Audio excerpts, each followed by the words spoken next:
or third possibly. The 1-2. Crushed, but way foul down the right field line. Kind of tough for us to tell with the dugout right here, but to our right. But yeah, well out in front of that one. Bivens trying to get him to ground out somewhere. Strikeout would be nice too, but with one out in the inning, any out works. 1-2, 1 out. Hamilton dancing off the second base bag. Bivens doesn't pay any attention. Takes off towards third, chops it to the first baseman, does Nowitzki. Hanley takes care of it, but moving on the pitch was Hamilton. He'll wind up at third base with 2 outs. Kettleers really struggle with the stolen base percentage there. Take full advantage of every opportunity you can against one of the lesser teams in terms of caught stealing percentages in the league. And now Wareham has 21 stolen bases, and they will jump ahead just another spot. Cotuit still with 18. They're bottom in the league. It's Levi Clark next. Tennessee backstop with a runner on third and 2 outs. Bivens inside. That was Hanley at first base. The defense from right to left on the infield. Hunter Warren at second base. Dawson Park at short. And J.J. Moran at third base. Will Plattner behind the dish sets up nicely. The 1-0 upstairs. 2 balls and no strikes to the cleanup man in the Gatemen lineup with the runner on third base and 2 down in the top of the first. Outfield from right to left. Landon Beaver in right. Jace Kroberger in center and Ryan Taransky in left field. He's shaded towards the gap with the powerful Clark at the plate. 2 home. Outside. Plattner got out of the crouch, thought about throwing back to third base for Hamilton. He'll hold on to it. And it's 3-0 in favor of Levi Clark.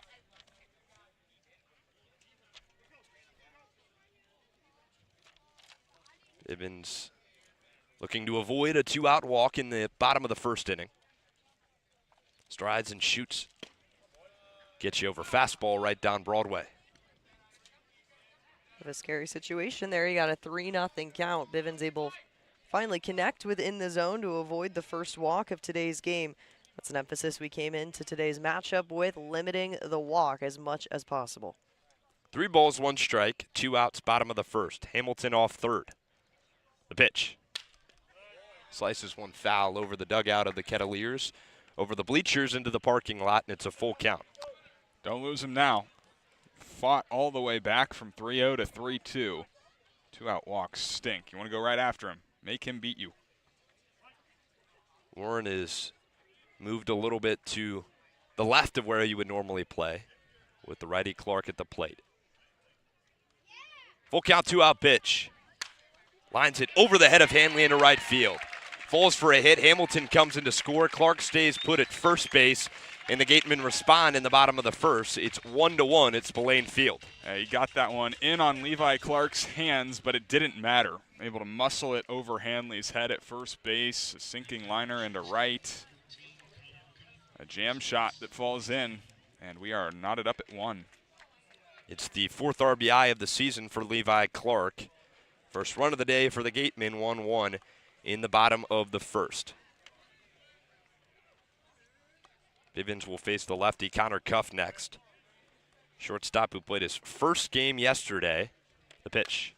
Chops it on the ground to the second baseman Warren. He'll field it on a high hop and throw to first base for the 3rd out. Responding in the bottom of the first are the Gatemen. Gets put up 1 in the top of the first. Gatemen answer with 1 in the bottom half of the inning. Spillane Field, 1-1 ball game. We'll head to the top of the second from a 6 p.m. start next on Cape League TV.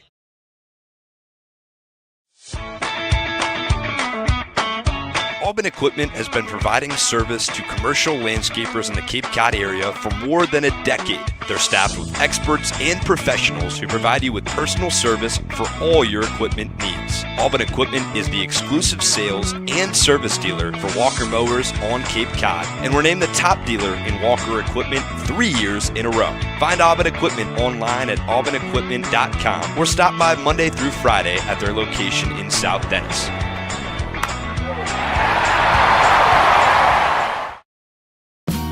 The Kettleers welcome ZoomInfo.com as a premier sponsor for the 2026 season. Smart businesses use ZoomInfo. It leverages data to unlock useful insights, and it allows you to know who to reach out to and how to reach them so you can grow your business. Unlock insights, engage customers, and win faster with ZoomInfo.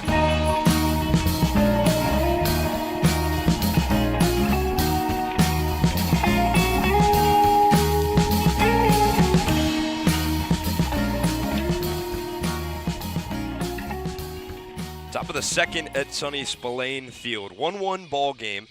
Cats stacked on one in the top of the first, and the Gatemen answered in their home half and put on one of their own.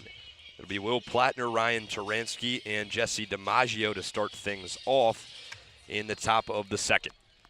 Well, good start offensively in the first inning. The triple by Park, and then some situational baseball by Beaver, but unable to get more. Let's get some more here in the second inning in a now tie ball game.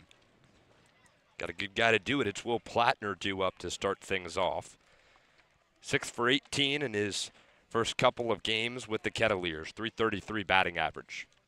First pitch to him. Upstairs for ball one. Baiotto was a starter at times this year for Tennessee. 15 appearances on the mound, 23 in the third innings pitched. 1-0. Inside, Plattner thought about it, takes for ball two. Had a 6.17 ERA. Just allowed 21 hits and struck out 13. The 2-0. Runs inside for ball three. And a favorable start to the inning for the Cats. There's that discipline that we were mentioning a little bit earlier. Will Plattner taking full advantage of a 3-0 count. Now you have the opportunity to take a swing. The 3-0. Lays off it right down the middle. 3 balls, 1 strike. Maybe taken all the way was Plattner to start off the top of the second. Baiotto set. The pitch. Upstairs and inside. Ball 4 for Plattner. Finds a leadoff walk to start the top of the second inning. Back-to-back innings with base runners to start the frame. And Will Plattner, he's got a really good plate discipline. Guy that's put up good at-bats all summer. Coming from Alabama, made a run to the College World Series, so maybe more fresh than some of the guys. But, yeah, he's not going to chase. Baiotto, you got to make better pitches to Will Plattner. And leadoff walk will play. And Baiotto's not a guy who's going to blow you away on the mound. Again, 13 strikeouts and 23 in a third innings pitched at Tennessee this year. But he does limit opposing batting average. Taransky takes first pitch on the corner for strike 1. There's a guy for the Cats that they'd like to get going. Leads the CCBL with 14 walks on the year, but only has 2 hits, an .063 batting average. Plattner off first, nobody out, top of the second. The pitch. Slaps it on the ground to the second baseman. Nowitzki, double play opportunity onto first base. They got him. 4-6-3, 4-2 to eliminate the leadoff walk. 2 outs in the top of the second. Couldn't have drawn it up much better if you're Wareham. High hopper to Nowitzki. He took care of it. Nice throw from Cuff. And, well, now you got to get something started with 2 outs. It's Jesse DiMaggio, the last hope for some offense for the Kettleers. 1-1 ball game. The pitch takes in the nucleus of the zone for strike 1. Nucleus. Big word. Okay. Big word for you. Okay. I see you. Baiotto's pitch. Oh, hacks it foul into the bleachers possibly. It'll fly over the bleachers for strike 2. DiMaggio's typically a first pitch swinger. He laid off the first one, but right on cue on the second, and now he's down in an 0-2 hole with 2 down on the top of the second. The delivery.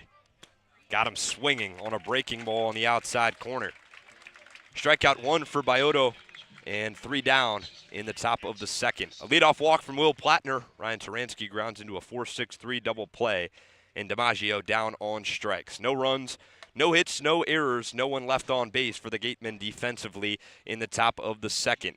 Led to the bottom half of the second at Spillane Field. Coming up next on Cape League TV.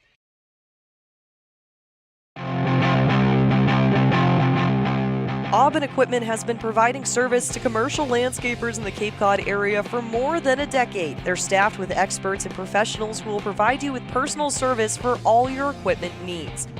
Aubin Equipment is the exclusive sales and service dealer for Walker mowers on Cape Cod, and we're named the top dealer in Walker equipment 3 years in a row. Find Aubin Equipment online at aubinequipment.com or stop by Monday through Friday at their location in South Dennis.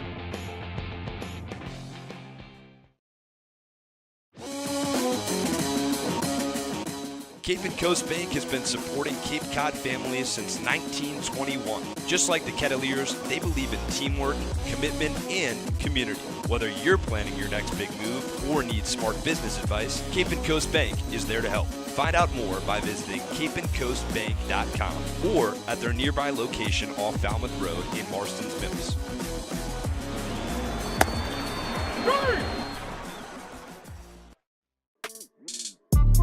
Hey Cotuit fans, this is Jesse DiMaggio. I'm a catcher. This is your home for Kettleers baseball all summer long. Catch all the action from Lowell Park on the road right here on Cape League TV. Bottom of the second at sunny Spillane Field, 1-1 ball game. Yesterday was the 250th anniversary of the United States. 4th of July festivities at Lowell Park, and the Kets will remain in their festivities with the American flag, subtle hats, the blue caps with the United States emblem over the Kettleers C. Maroon tops and pinstripe pants. Bivens out for the bottom of the second. It's KD Lamb, the third baseman out of Louisville. Righty will stand in the box. First pitch to him. Low in the dirt. 1 ball, no strikes. For the Gatemen, the navy tops with the white Gatemen lettering across the chest. Red numbers and just clean white pants. That's in your favor, Carson. I like it. I like it a lot. 1-0 pitch. Takes on the corner for strike 1. Don't mind a pinstripe down the leg, but I like the clean white look. Bivens has got a 1-1 count in the bottom of the second. His pitch. Takes low. Well, as you said, he does have a true 6-pitch mix. Mixes up a lot of different pitches. Talked to Jonathan Edelman yesterday, and he said he feels like a tough game of catch, but how about this guy? Got 6 different options to go to. The 2-1. Slaps it on the ground to the second baseman, Warren. He'll charge and toss it over to first for the first out. Well, yeah, but, I mean, even with that, all the catchers have done a nice job adjusting to that, and see them working in the bullpen before the season. Some catchers coming on late, and they've done a nice job handling Grady Bivens. It's a testament to how good the backstops are for the Kets this summer. He's a 3-time transfer, and he will be for a 4th time coming up this offseason. It's Nikolai next, who broken bat, fires one off of Bivens. Tough play for Park up the middle, and he makes it. Oh boy, what a wild play on the first pitch to the at-bat. Nikolai fists ones off the hands, and the bat exploded, and one of the parts found the mound with Bivens. He danced out of the way of it. Park ran up on the infield grass just in front of second base and found it and got the second out of the bottom of the second. Okay, whole lot happening there. I'm going to hang a star on that one. Nice play by Dawson Park. It almost looked like Bivens was trying to get out of the way of the ball and the bat at the same time, was ducking and jumping at the same time, and able to avoid both. Thankfully, got over the bat. So 2 up, 2 down, 3 in a row retired by Bivens. Let's see if he can regroup, reset. That's a little bump in heart rate for you. Tony Lira next. The pitch outside with a breaking ball.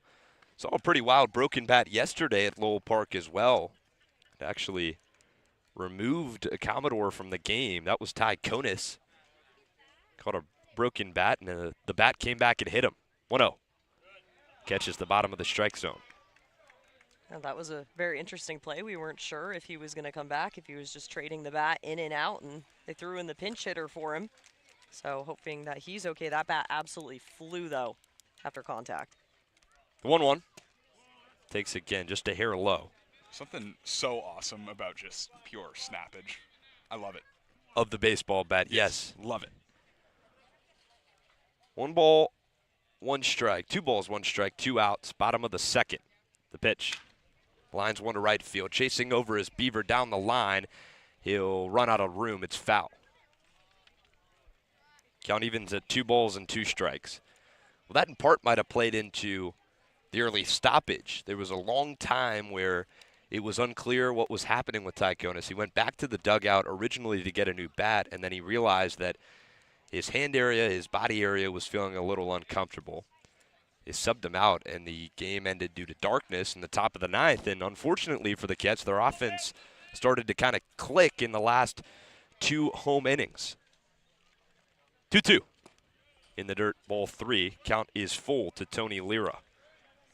Well, and you mentioned that too. I think that's the first time, at least at Lowell Park, we've really seen a game stop in the middle of an inning. Usually they'll wait until the end or the half to make a call, and that was almost instantaneous. Full count, 2 out pitch from Bivens. Just low. Plattner pulled it up. Base on balls awarded to Lira. He heads down to first base. First walk of the day for Grady Bivens. Yeah, maybe a little low, maybe a little inside what it looked like, but either way, ball 4. Now you got the number 9 man. Need to get him out before you get to the top of the order. It's Noah Sheffield, the left fielder, also plays infield out of Florida State. He's got a wacky stance as he chops one right into the plate. It's a fair ball. Plattner fields it, and a short hop at first for Hanley. It's a fair ball, a weird one that was stopped on the top of home plate, and the umpiring crew will meet. Ryan Smith heads out, the field manager for the Gatemen, and the crew will have to talk this one over. It was on home plate. So, fair, foul. Well, Coach Rob Cooper in the dugout was pretty confident that that was a fair ball. He was yelling at Will Plattner, fair ball, pick that one up. It was tapped off the end of the bat of Sheffield, and it just sat on top of home plate. Plattner with a heads-up play, threw it down to first base. Short hop by Hanley. If it stays a fair ball, it's the 3rd out of the inning. If not, it's a strike for Sheffield. As our crew tonight, Mike Griffin, Jake Brichta, Mike Hinosa will meet just to the right of the mound. We're positioned about 15 or so feet to the right of home plate on the first base line, and the batter's out. Official by Mike Griffin, the home plate umpire. Fair baseball on the top of the plate. Ryan Smith will argue the call, but we'll step away as the top of the 3rd coming up shortly on Cape League TV.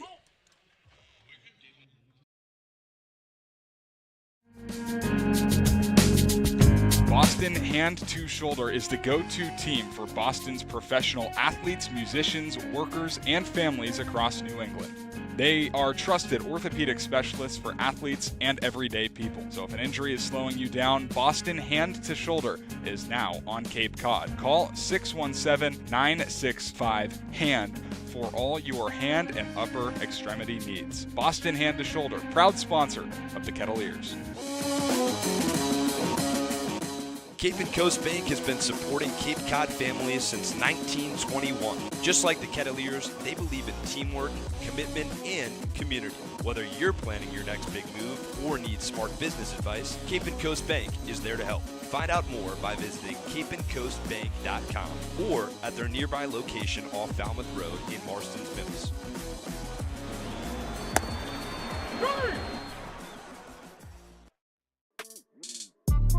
Hey Cotuit fans, this is Jesse DiMaggio. I'm a catcher. This is your home for Kettleers baseball all summer long. Catch all the action from Lowell Park on the road right here on Cape League TV. Ethan Baiotto back out to the hill for the top of the 3rd inning. 1-1 the score, scoreless 2nd, but 1 tacked on in the top of the 1st and the bottom of the 1st for the Gatemen and Kettleers. J.J. Moran, Chase Kroberger, and Dawson Park to start things out in the 3rd. 8-9-1 due up to face off against Baiotto. It's another hot day on the Cape. technically off the Cape in Wareham today, but the hot weather continues. It should be cooling down here pretty soon. Sun beginning to set a little bit. It was 78 degrees at first pitch, but it felt like 80. I don't know if I believe that one with the humidity. Yeah. First pitch to Moran. Swings and fouls one off. This one will stay by the bleachers. Bounces. No play made by the fans behind us.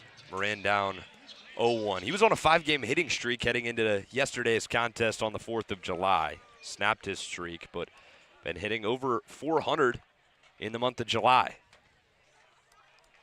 0-1 in the dirt, ball 1. He's starting to settle in a little bit. Had the really rough stretch when he first got here, but he's put up some good at-bats. Had that 3-for-4 day against Chatham. Started to really swing it. 1-1 to the Stanford Cardinal. Moran high, 4-2. Got robbed yesterday, too. Hit a ball hard. Yes, he did. Hit it into a 6-4-3 double play, but it was scorched on the ground. A short hop play by Konis. 2-1 outside.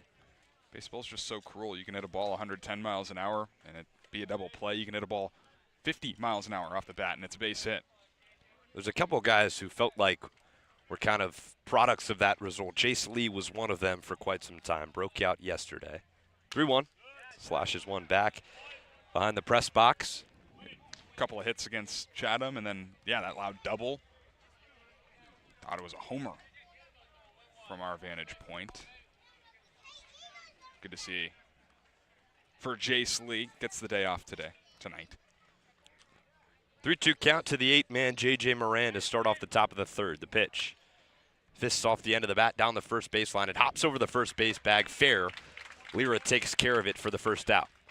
Well, I mean, that could have been a base hit if it just hit the bag and shot off in a wicked direction, but instead misses it by a couple of inches, and 3 unassisted to start the third.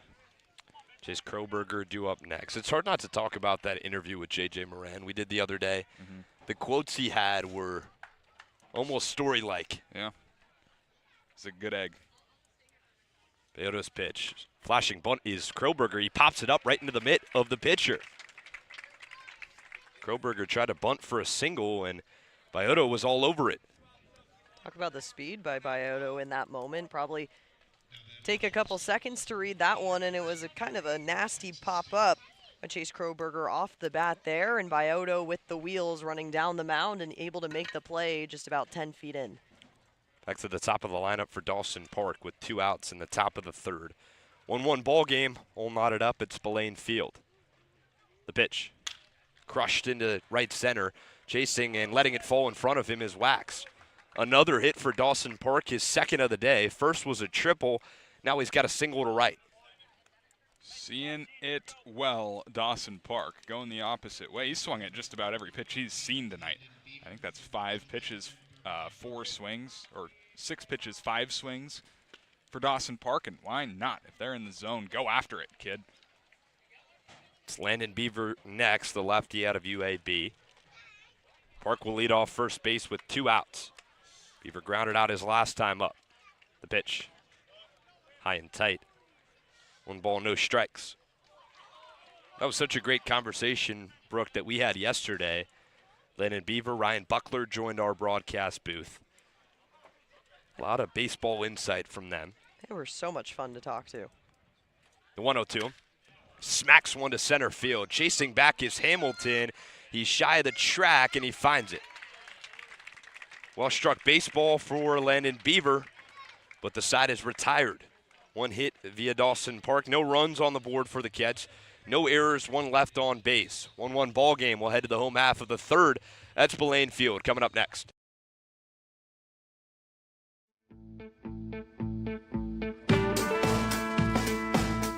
Want to give your kids an experience they'll never forget? That's what our Kettleers clinics are all about. Kids ages 6 to 18 will have the opportunity to learn the fundamentals of baseball and the importance of sportsmanship from some of the top college baseball players in the country. Youth baseball clinics begin the week of June 22nd and end the week of July 20th, and sessions are held from 9 to 11:30 each day. The advanced baseball clinics run from July 27th to the 31st. Head to the Kettleers website for more information.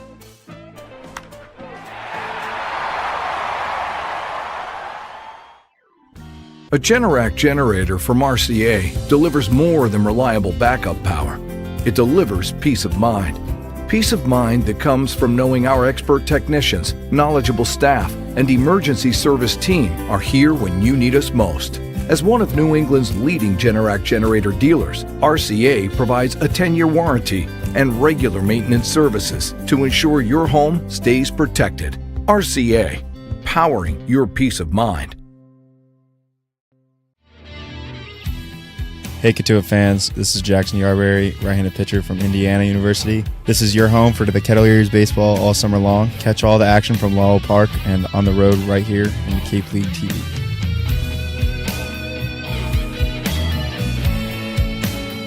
2 innings of 1-run baseball for Grady Bivens.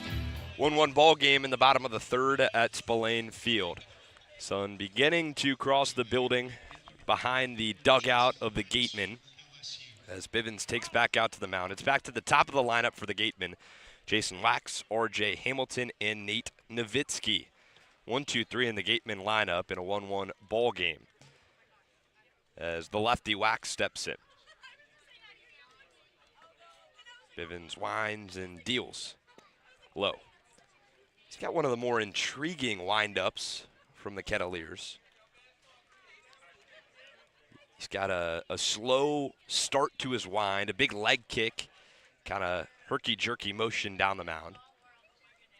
The 1-0 finds the zone. It's been one of the more unlucky arms for the Kettleers. He's just got a 4.05 ERA in his 4 starts, but he's 0-2, 13 and a third innings pitched. The 1-1 takes low. Not a whole lot of run support. It's kind of the same story for Jackson Yarberry, who unfortunately picked up his first loss of the season yesterday on the 4th of July. Working hard was Bivens. He faced the best team in the league, the Yarmouth Dennis Red Sox, his last outing. 2-1. Skips in the dirt. 3 balls and 1 strikes to the leadoff man, Jason Wax. The offense has kind of come late for the Kettleers on this 5-game losing streak, which, besides the Falmouth game on Friday, has been a little bit stagnant.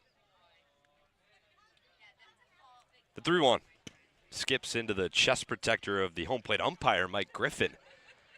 Nothing that Plattner could do on that. Wax will head down to first base after the walk.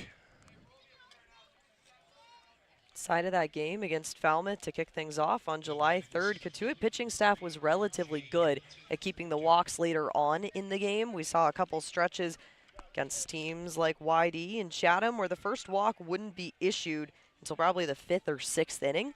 So Ket's pitching staff doing everything they can to keep it in line. We saw the first one come just in the last frame. Wax leads off first base. R.J. Hamilton, who produced their first run of the ball game for the Gatemen, back up. Bivens from the stretch, the pitch. Upstairs, ball 1. Hamilton fisted a single into left field and stole second base. Moved over to third on a ground out and then scored on an RBI single from Levi Clark.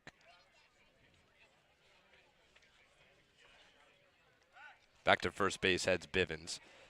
Maybe thinking about R.J. Hamilton's presence on the base paths and going back to first base to check in on Wax.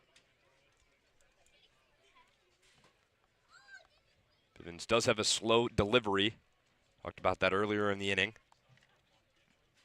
Trying to be quick to the plate. Here's 1-0. Taps it off the leg of Hamilton. Foul ball and 1 strike. Again, Bivens will be a soon 4-time transfer. Started his college career at Mars Hill That's part of the South Atlantic Conference, a D2 school. Then he transferred to East Georgia in the 2025 year. Then to Eckerd College for his junior season.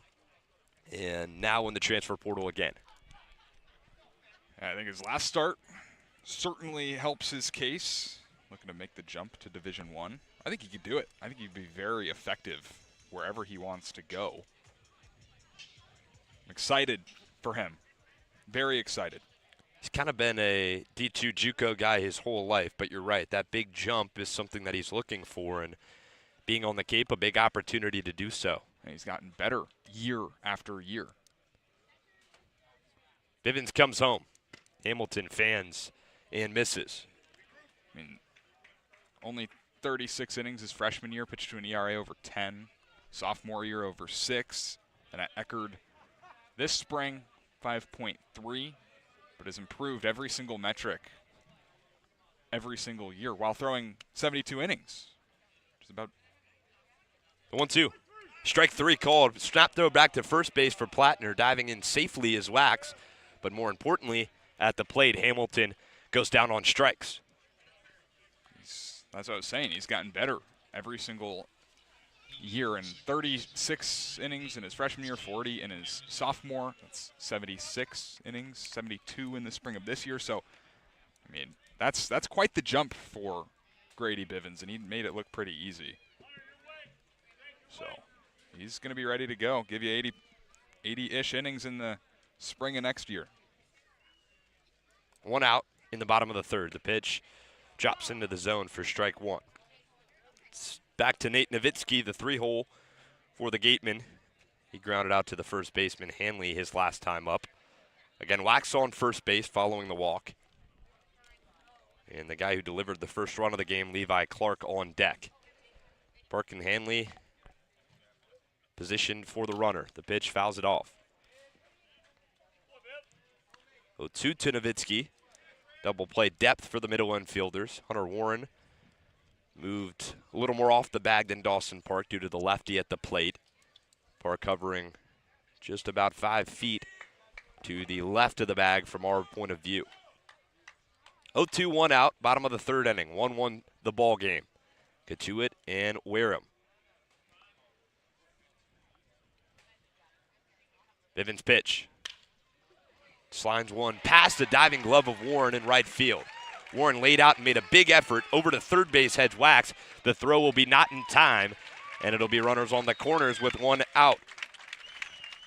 Hunter Warren with the diving effort. We've seen it from him countless times. That one just a little too out of the reach. It looked like his body hit the ground before the ball was completely in his mitt. But talk about a second baseman who gives it his all every single time. That one just a little out of reach. You got 2 runners on the corners, but Hunter Warren, love to see the effort coming out of him.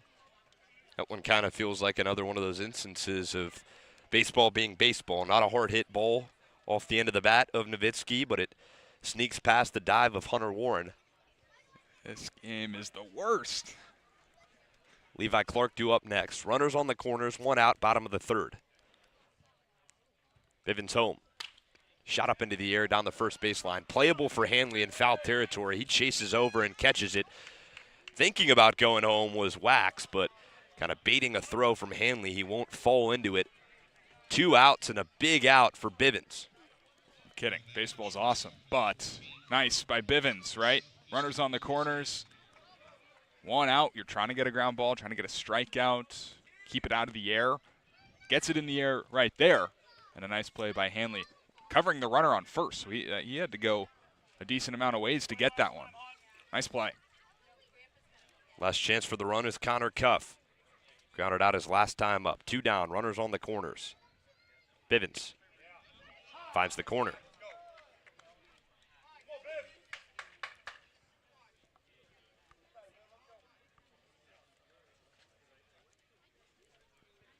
Off first is Nowitzki, off third is Wax.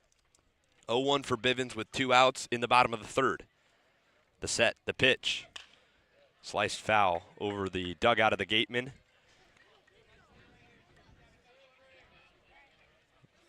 Brick building behind the Gatemen. School property. Saw some wall ball earlier today. It's a game I haven't seen in a while. Nice little throwback. I just know you were nasty. Oh, I was, I was dripping sweat coming back from recess, absolutely. 0-2, 2 outs, runners on the corners. Bivens pitch, way high. Runner takes off towards second, baiting a throw from Plattner. Staying in the middle of the base pass is Nowitzki. They'll let him take second base. Yeah, hey, so what? 1-2 count, way ahead. Trust yourself to get out of that. And, I mean, Nowitzki, he was just trying to draw a throw. Have Wax come home on a throw to second base. So nice job by Plattner not to bite. Connor Cuff at the plate. Runners on second and third now with 2 outs. Bivens steps off the back of the mound. Takes a second to reset himself on the mound. Has allowed 3 hits in today's ball game through 2 2/3. Long pause on the mound from Bivens. The 1-2 outside.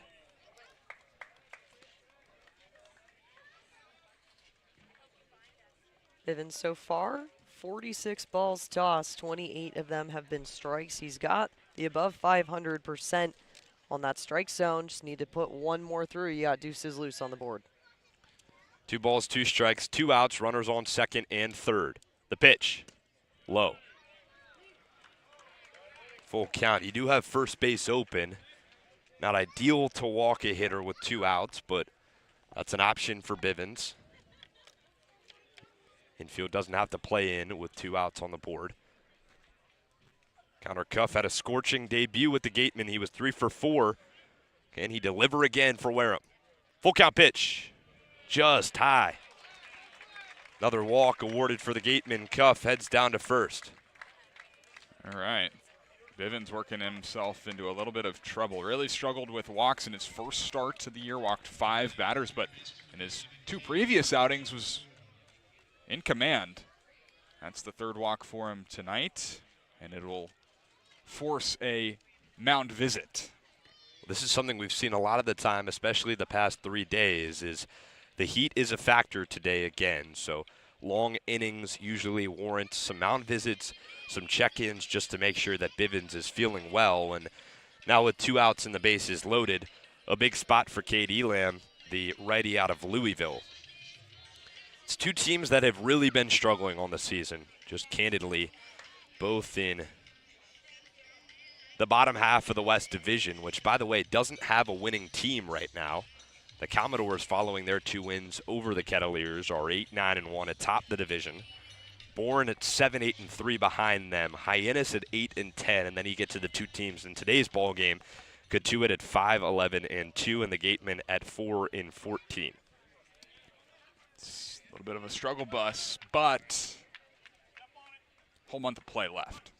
A lot can change. A lot can happen. A lot will happen.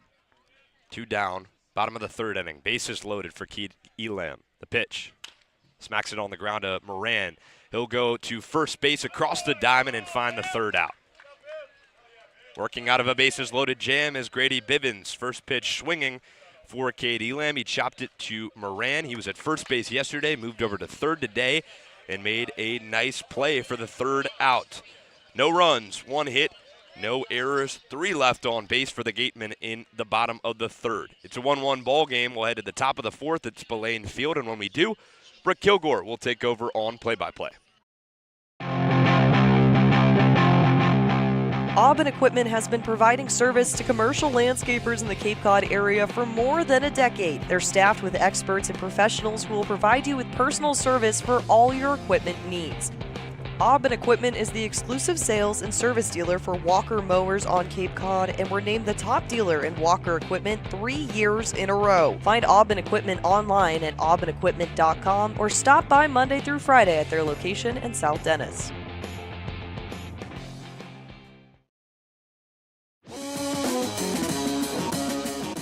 Cape and Coast Bank has been supporting Cape Cod families since 1921. Just like the Kettleers, they believe in teamwork, commitment, and community. Whether you're planning your next big move or need smart business advice, Cape and Coast Bank is there to help. Find out more by visiting capeandcoastbank.com or at their nearby location off Falmouth Road in Marston's Mills.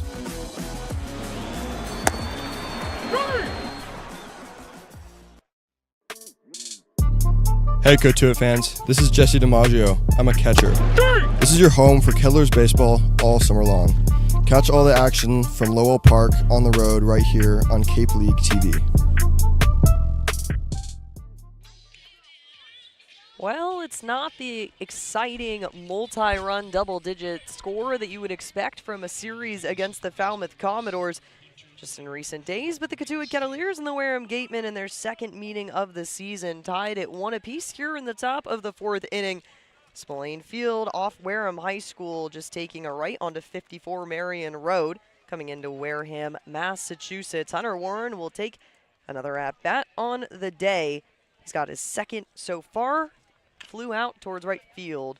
Take a big foul off that one. The second baseman out of NC State gearing up for hopefully another successful day in the box. He leads the team so far with 16 hits and a .381 batting average. His on-base percentage is also a team high of .458. Looking to find himself to the first base side soon. The pitch hacked on towards right center field, and just underneath it will be R.J. Hamilton. So 2 pitches for Hunter Warren to get the first out. Well, that's barreled up. Get baseballed, Hunter Warren. R.J. Hamilton slides over into right center to make the catch. So Jake Hanley will take to the box. The lefty recently committed to Georgia just a couple days ago. The first baseman grounded into a 4-3 at his last at-bat. Baiotto tosses. Big hack again towards center field. R.J. Hamilton running in to make the play. That's back-to-back flyouts to the guy in center field wearing number 3 for the Wareham Gatemen. It's another good piece of contact for Jake Hanley. He lined that one into center field. Good barrel off the bat. What have you been saying, Carson? Get baseballed? Yeah, that's another instance of that. Into left center field, a good swing from Hanley, and just can't find the grass out there, and it's 2 outs in the top of the 4th. 2 outs, getting going, and up to bat now. Will Plattner, the catcher out of Alabama, who's successful in making his way to first off of a walk with a 3-1 count. Looks to do it again against Baiotto. The toss. Clips the zone. Center cut right there. 0-1 to get things started for the catcher. Plattner so far this season, 6 for 18. He's got a .333 batting average, 2 doubles to his name, still looking for that first long ball. This one just outside the zone. 1-1 to even things out here. In the top of the 4th inning, it was a 6:01 start time here on July 5th. It's actively cooling down since the 79-degree start. The dish. That will be called strike 2. Connecting on the core will be Baiotto. So 1-2 the count for the righty out of Bama. Field the bat close to his head and watches. This one down low. Take advantage of evening the count out 2-2. Deuces are loose. 2 balls, 2 strikes, 2 outs here in the top 4th. This could be first 1-2-3 inning we see, or excuse me, the second that we see of the day. Big hack out of him. Plattner fighting to stay alive. Keep it straight 2-2. First, could be the first true 1-2-3. There was a base runner back in the second inning, but Ryan Taransky grounded into a double play. This could be a clean one. Baiotto kicks and delivers. This one down low in the dirt. Plattner rewarded with a full count for his patience. Battling back. What was a tight 0-2 situation to get things going with 3 balls on the count. Plattner taps the base of his bat down on home plate with the wide stance. Awaits the toss. The full count does not connect. Flips his bat over towards us directly.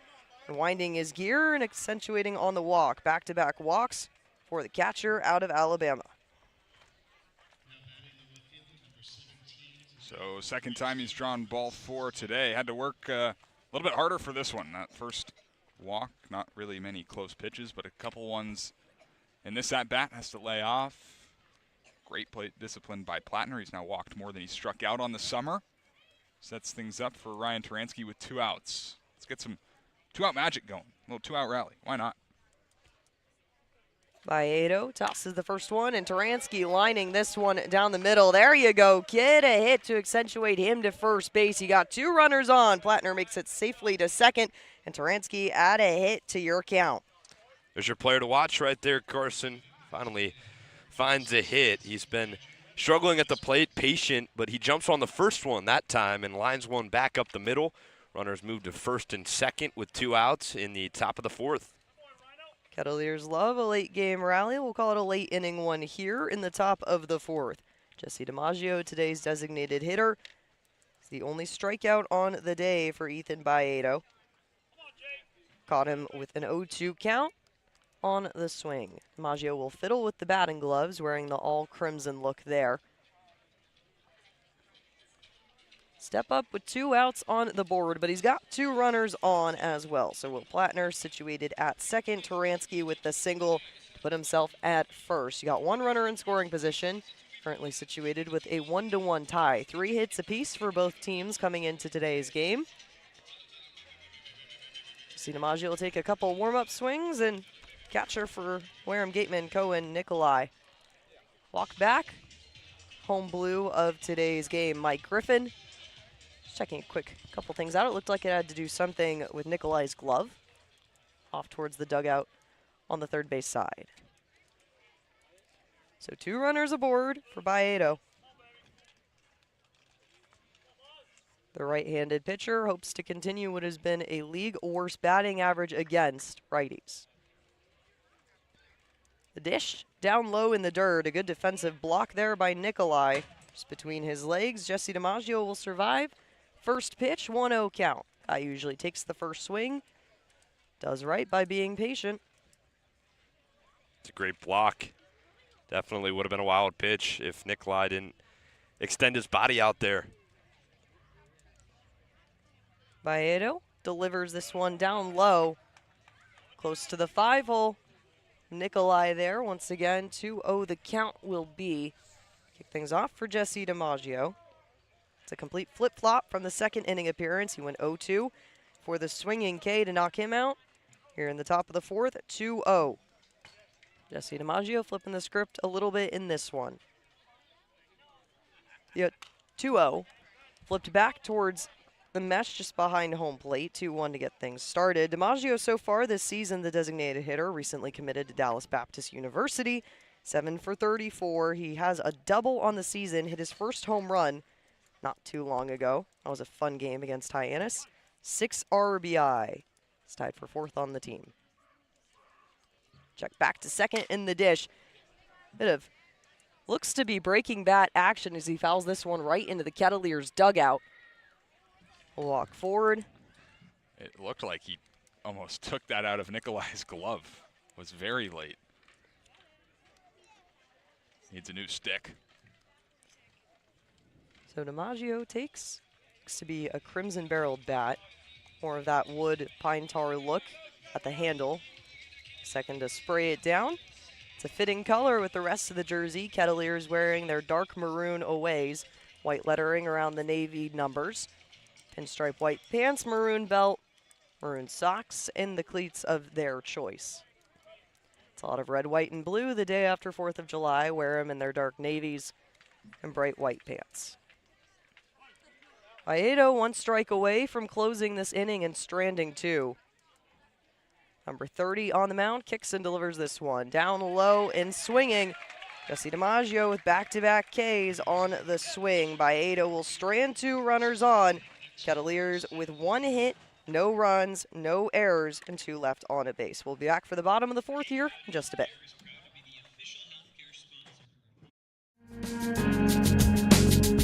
Boston Hand to Shoulder is the go-to team for Boston's professional athletes, musicians, workers, and families across New England.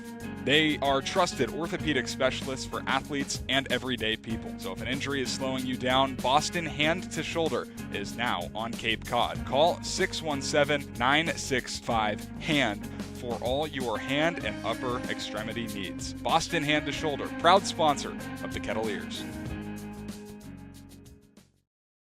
A Generac generator from Mercier delivers more than reliable backup power. It delivers peace of mind. Peace of mind that comes from knowing our expert technicians, knowledgeable staff, and emergency service team are here when you need us most. As one of New England's leading Generac generator dealers, RCA provides a 10-year warranty, and regular maintenance services to ensure your home stays protected. RCA, powering your peace of mind. Hey Cotuit fans, this is Jackson Yarberry, right-handed pitcher from Indiana University. This is your home for the Kettleers baseball all summer long. Catch all the action from Lowell Park and on the road right here in Cape League TV.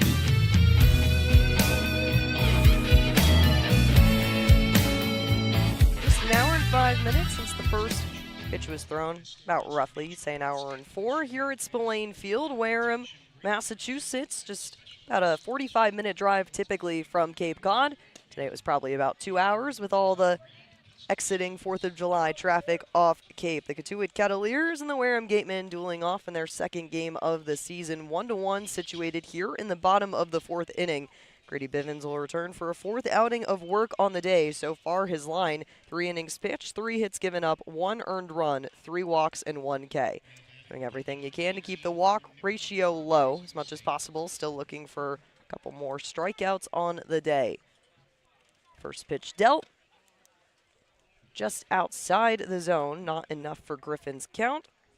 Will be the 1-0 for Cohen Nikolai, the catcher out of ASU.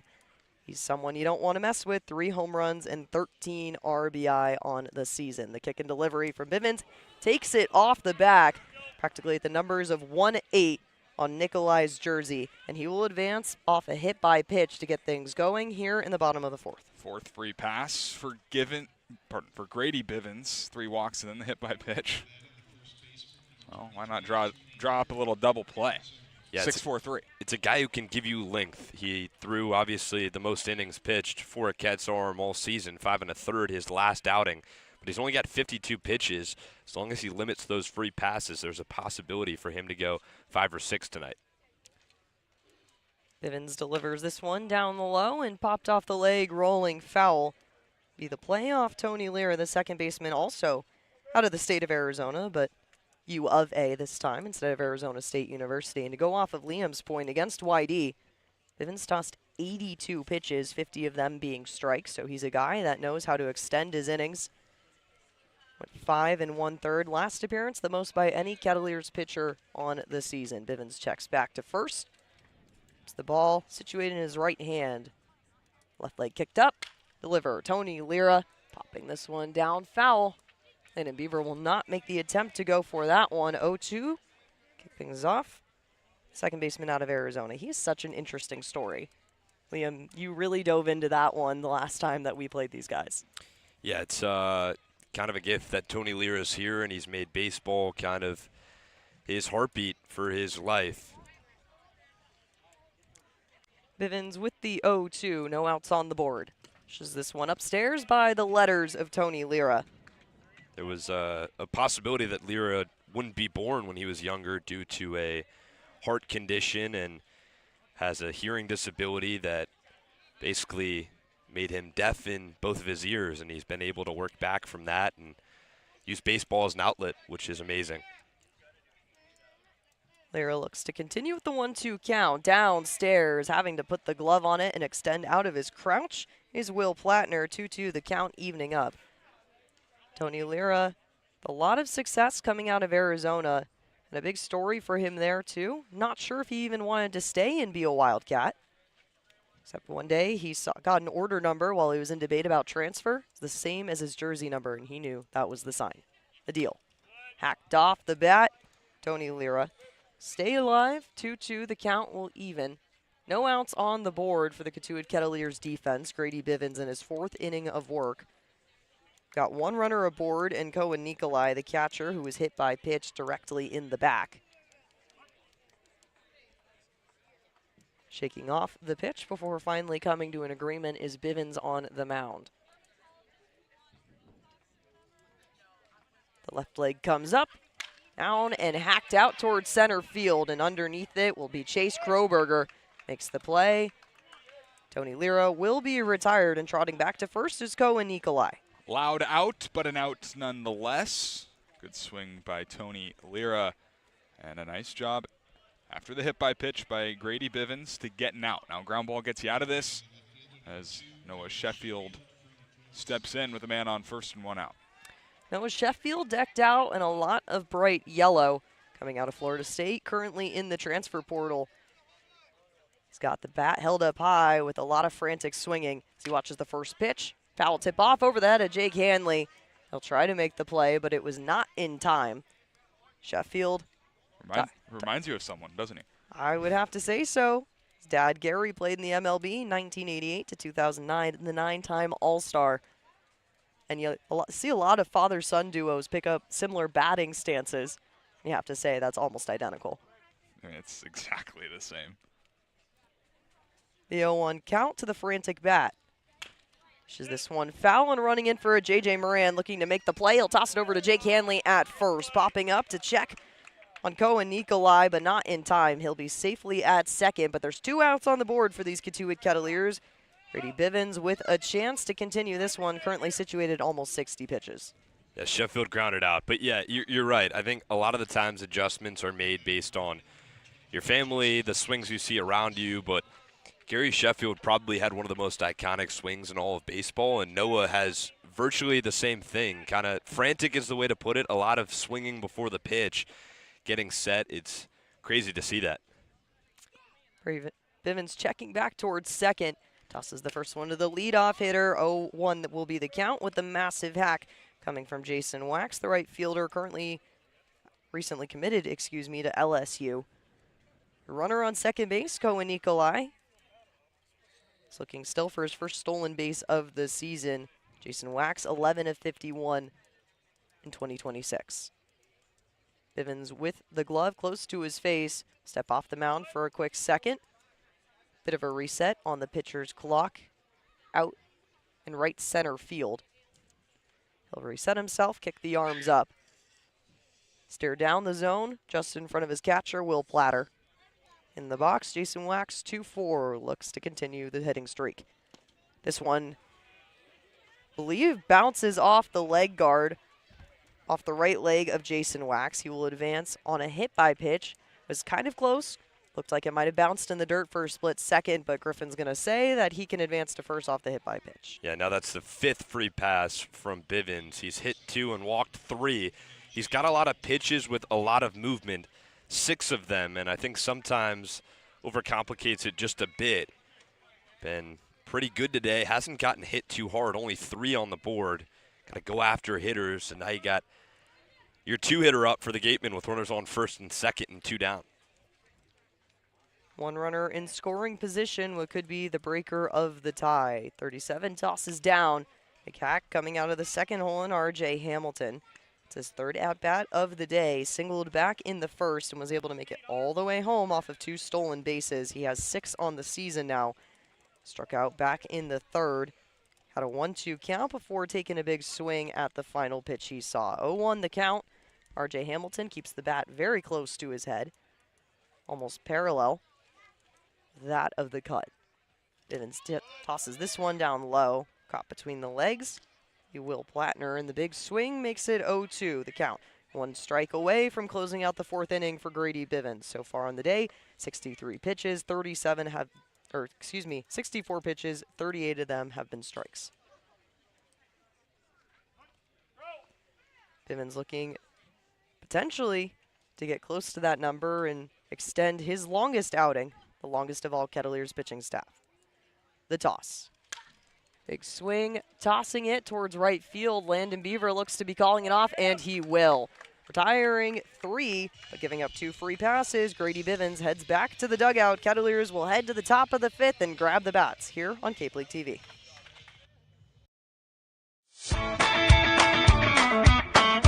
Auburn Equipment has been providing service to commercial landscapers in the Cape Cod area for more than a decade. They're staffed with experts and professionals who provide you with personal service for all your equipment needs. Auburn Equipment is the exclusive sales and service dealer for Walker Mowers on Cape Cod, and we're named the top dealer in Walker Equipment 3 years in a row. Find Auburn Equipment online at auburnequipment.com or stop by Monday through Friday at their location in South Dennis.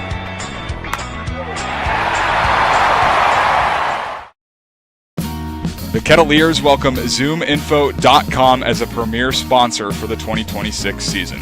Smart businesses use Zoom Info. It leverages data to unlock useful insights, and it allows you to know who to reach out to and how to reach them so you can grow your business. Unlock insights, engage customers, and win faster with Zoom Info.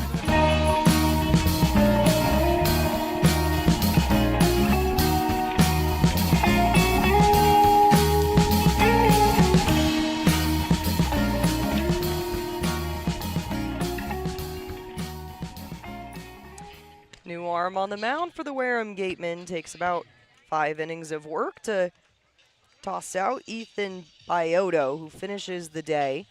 Take a quick look at his stats here. 4 innings pitched, giving up 3 hits, 1 earned run, 2 walks, 2 Ks, 1.15 ERA. He led Wareham Gatemen on the season so far with a 0.77, to kick things off. He was a really strong start, but the Kettleers putting up 3 hits against him, only 1 earned run on the day. So they will turn to the new man, Bryce Turner, out of Florida International University, the Miami, Florida college. He spent last season with the Wareham Gatemen, 3.52 ERA in 5 games of appearance, 7 2/3 innings pitched, giving up 7 hits, 3 earned runs, 1 home run on the season. Only had 1 walk to 12 strikeouts, so he really knows how to work that zone, keep the Cats at bay potentially. Yeah, and he's been good this summer as well. Start in 5 appearances, 7 2/3. And at Florida International was solid as well in 2025. Took a step back this year, trying to get back on track. Got J.J. Moran, Chase Kroberger, Dawson Park. So J.J. Moran will take to the box. Baiotto's day is done. Bryce Turner will look to minimize any sort of damage coming his way. It's another righty out of the bullpen, so Kettleers looking to put up a better batting against average in this go-around. So it's back-to-back righty pitchers that Kettleers batters will face. J.J. Moran due up in the 8th hole. Staring down the way as Turner kicks and delivers. Bit of a interesting release there, but he'll be successful with the 0-1 count to kick things off. That was a really interesting kick and release. Kind of slowed it down once the leg went up and finally tossed it down. The 0-1 count, 38 on the mound, delivers. 0-2 to start things off. J.J. Moran a little baffled. It's kind of a slowed down sidearm technique. Looks like he's going to toss over the head to get things started and kicks out to the side at the last moment. The 0-2 count for J.J. Moran. The delivery.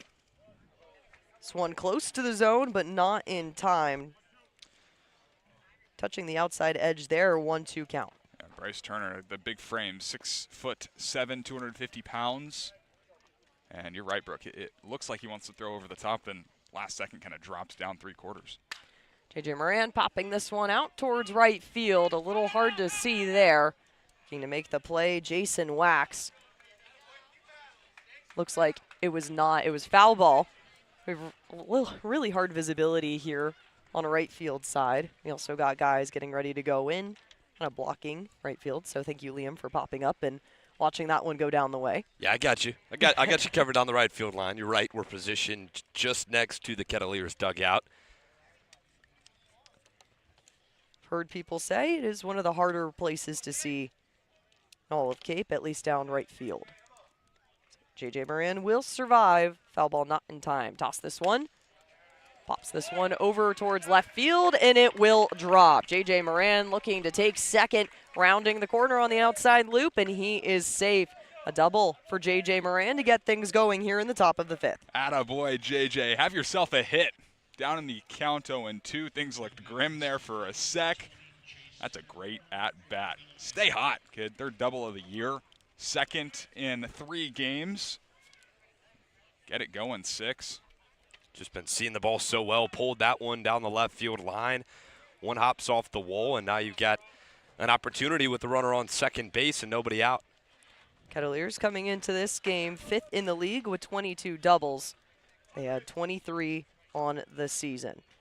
Bottom of the order, and Chase Kroberger, the center fielder, watches the first one upstairs over the letters. 1-0 count to kick things off here. Brooke, now both of the guys that we chose Hey, look at that. to swing it a little bit in this game have gotten on board with a hit. Taransky with the single now. J.J. Moran with a double. Love to see it. The broadcaster's jinx comes into positive effect here. Kroberger with the 1-0. Which is that one outside. 2-0 to kick things off here. So far, J.J. Moran with the 1-2 count against the new arm Bryce Turner. Chase Kroberger with the 2-0. J.J. Moran was able to double against the righty. Kroberger with an optimistic look ahead in the count. Watches this one upstairs as well. 3-0 to get things going. First 3 count that we see since Will Plattner back in the 4th. He would walk off of a full count and make it all the way to second. So Chase Kroberger, the bottom of the batting order, has the chance to elevate here. 3-0 count. Upstairs, Kroberger will flick the bat over onto the bat boys just in front of Landon Beaver and trot over, taking off the batting gear needed in the Crimson Tide coloring of Alabama. Look at that, the walk starting to come in, and you've got 2 runners on. Now I think this would be a situation where you would lay down a bunt with runners on first and second, nobody out. But Dawson Park has been swinging the bat so well, might just want him to swing away. The corners will play in. J.J. Moran taking a healthy lead off of second, Kroberger following suit. This one called strike 1 for Dawson Park, but fear not. Kick things off back in the first. He had a 1-2 count to get things going before launching a triple towards left field. He made it all the way home to score the only run on the board for the Kettleers. Turner checking back to second, dishes this one. Just towards the foot of Dawson Park. 1-1, the count is evening out here. Top of the 5th inning, the score 1-1 between the Ketts and the Gatemen. Kettleers with 4 hits on the day. For a positive offensive outlook, follow the pitching staff. Turner checks again at second, kicks and delivers. They will call that a strike, saying that Dawson Park went around enough. That's off the call of Griffin behind home plate. Count will be 1-2. So no outs on the board for the Kettleers, a rare circumstance, and you've got 2 runners on, 1 in scoring. The dish and a big swing out of Dawson Park. He will give Bryce Turner his first K of the day and trot back to the dugout. 1 out on the board, 2 runners on. It's a tough one with runners on first and second. Usually would have put on a bunt right there, as you mentioned, to start the at-bat, but Park swinging such a hot bat. Looked like with the new arm, Turner struggled to pick up on the 3/4 release slot. Good breaking ball over the middle of the plate, got him swinging. Landon Beaver due up next with runners on first and second and 1 out. 3 Ks on the day for Wareham Gatemen pitching staff. They'll check back at second and toss the first to Landon Beaver. That is in the zone. 0-1 to get things started here. Since entering this game, Bryce Turner on the day, 13 pitches, 7 of them have been in the slot. 2 runners on, J.J. Moran dancing around second, the dish.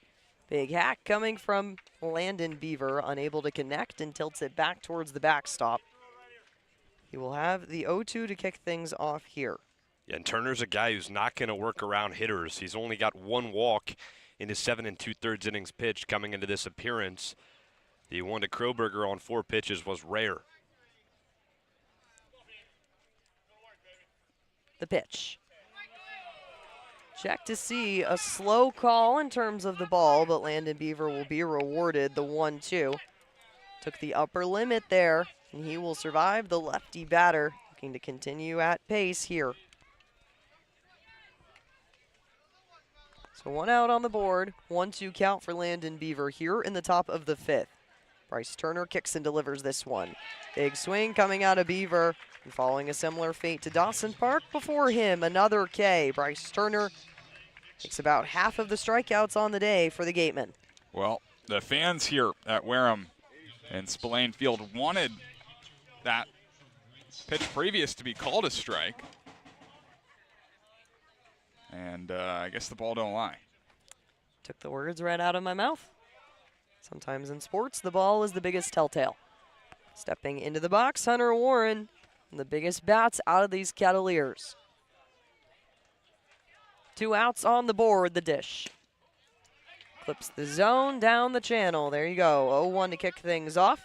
I believe that has been 3 consecutive first pitch strikes on the day for Bryce Turner. 4 of 5. Still have 2 runners on. J.J. Moran at second, Chase Kroberger at first. The pitch. Did he go around? They will say he did. 0-2 to get things started. It's a lot of 0-2 counts to start off for the top of the order here. Hunter Warren leads the team with 16 hits, still looking for his first of this game. The dish. Just outside on top. It's a bit of a danger zone there. That top half of the zone for Bryce Turner.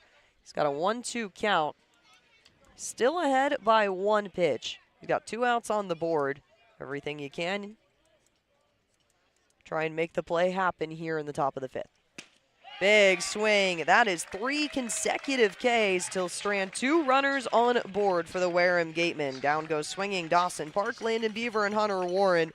Bryce Turner in his first outing of the day, successful in stranding 2. Kettleers will look to do the same on the defensive end when we come back for the bottom of the 5th. A Generac generator from Mercier delivers more than reliable backup power. It delivers peace of mind. Peace of mind that comes from knowing our expert technicians, knowledgeable staff, and emergency service team are here when you need us most. As one of New England's leading Generac generator dealers, RCA provides a 10-year warranty and regular maintenance services to ensure your home stays protected. RCA, powering your peace of mind. Kettleers Baseball is brought to you in part by Mid-Cape Oral Surgeons, the Maxillofacial Surgery and Dental Implant Center of South Yarmouth. Doctors Theoritis, Meyer, and Sarapak are the Cape's leading experts on oral biopsies, wisdom teeth extractions, and dental implant reconstructive surgery. Call 508-398-6055 to schedule an appointment. We thank Mid-Cape Oral Surgeons for their support of the Kettleers.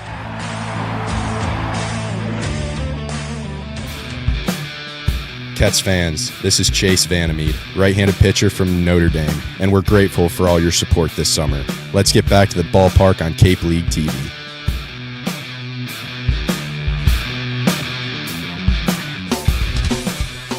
You ask and you shall receive, Carson said it moments ago. Why were the lights not on just yet as we head into the bottom of the 5th? And seconds later, there they are. Lights are in full peak brightness here at Spillane Field as the Kettleers defense returns to the field. Tossing the ball around and getting warm is Grady Bivens in his 5th outing of work, looking to break what was his highest stretch. 5 1/3 back against YD just a little over a week ago. So we're here in the top of the 5th. Cotuit and Wareham still knotted up at 1. Got 4 hits for the Kettleers. Wareham looking to bite back with 3 of their own. And stepping into the box, Nate Noviski, second baseman out of Arizona. Bivens with the first toss. Does not clip the zone. Actually on the borderline there.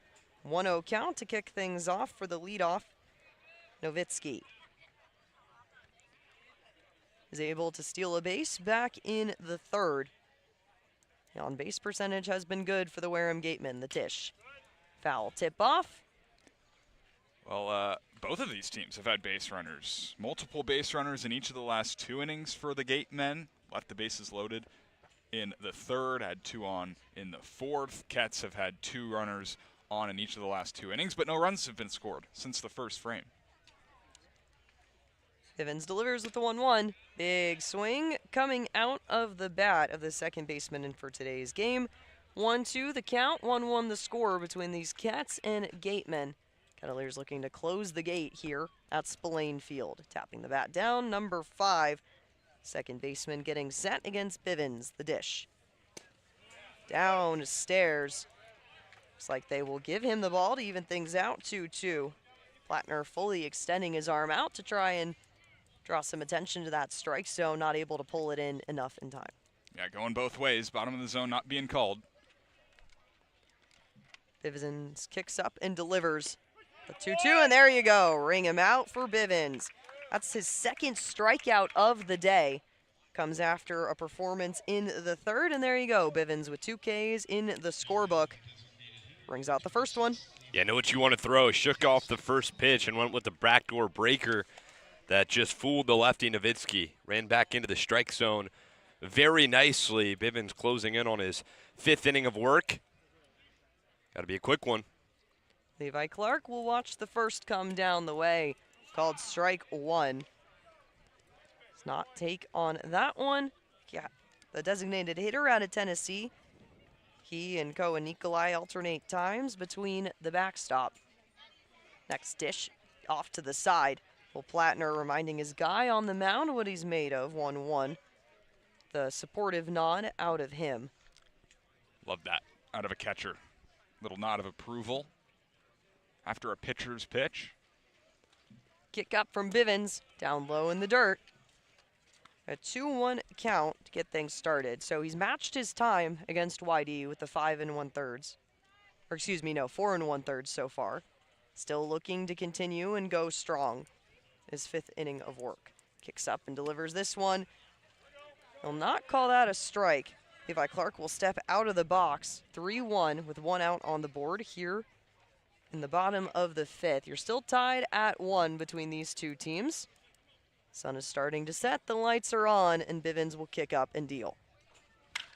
Big swing coming out towards center field. Chase Kroberger looking confident underneath it. He will put it away. There you go. Back-to-back outs, 1 K and 1 fly out. This Kettleers defense, 2 up, 2 down. I actually don't know if he saw it there for a second. Standing out in center field, had his hands out, looking up, saying, where is it, where is it? Taransky moved well over from left field, but then he was able to find it, camp under it, make the routine play. 3 in a row retired, 2 up, 2 down in the 5th. Good for you, Grady Bivens. Able to complete 5 on 1-run ball, just giving up 3 hits. That is quite a day in the Cape Cod Baseball League. Looking for what could be the first true 1-2-3 of this game for Grady Bivens. Connor Cuff, the shortstop for today's game. Big swing coming out of him to kick things off. 0-1 count. He will sit in the deficit. Bivens adjusts. He's got 2 outs on the board. Could be a quick one. The 0-1 count. Watching that one come down the line. Will Plattner acknowledging his pitcher. The play. That'd be 83 mile an hour off the hands of Bivens. 1-1, the count will even.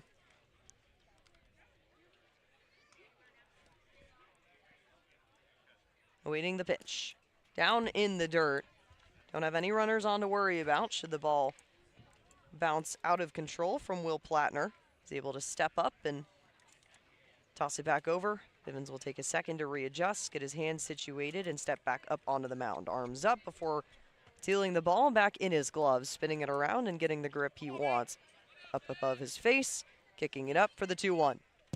Way past the watch of Will Plattner. He'll dive out, find his pitcher to slow it down, of offering that same motion that you might see. That was quite the miss right there.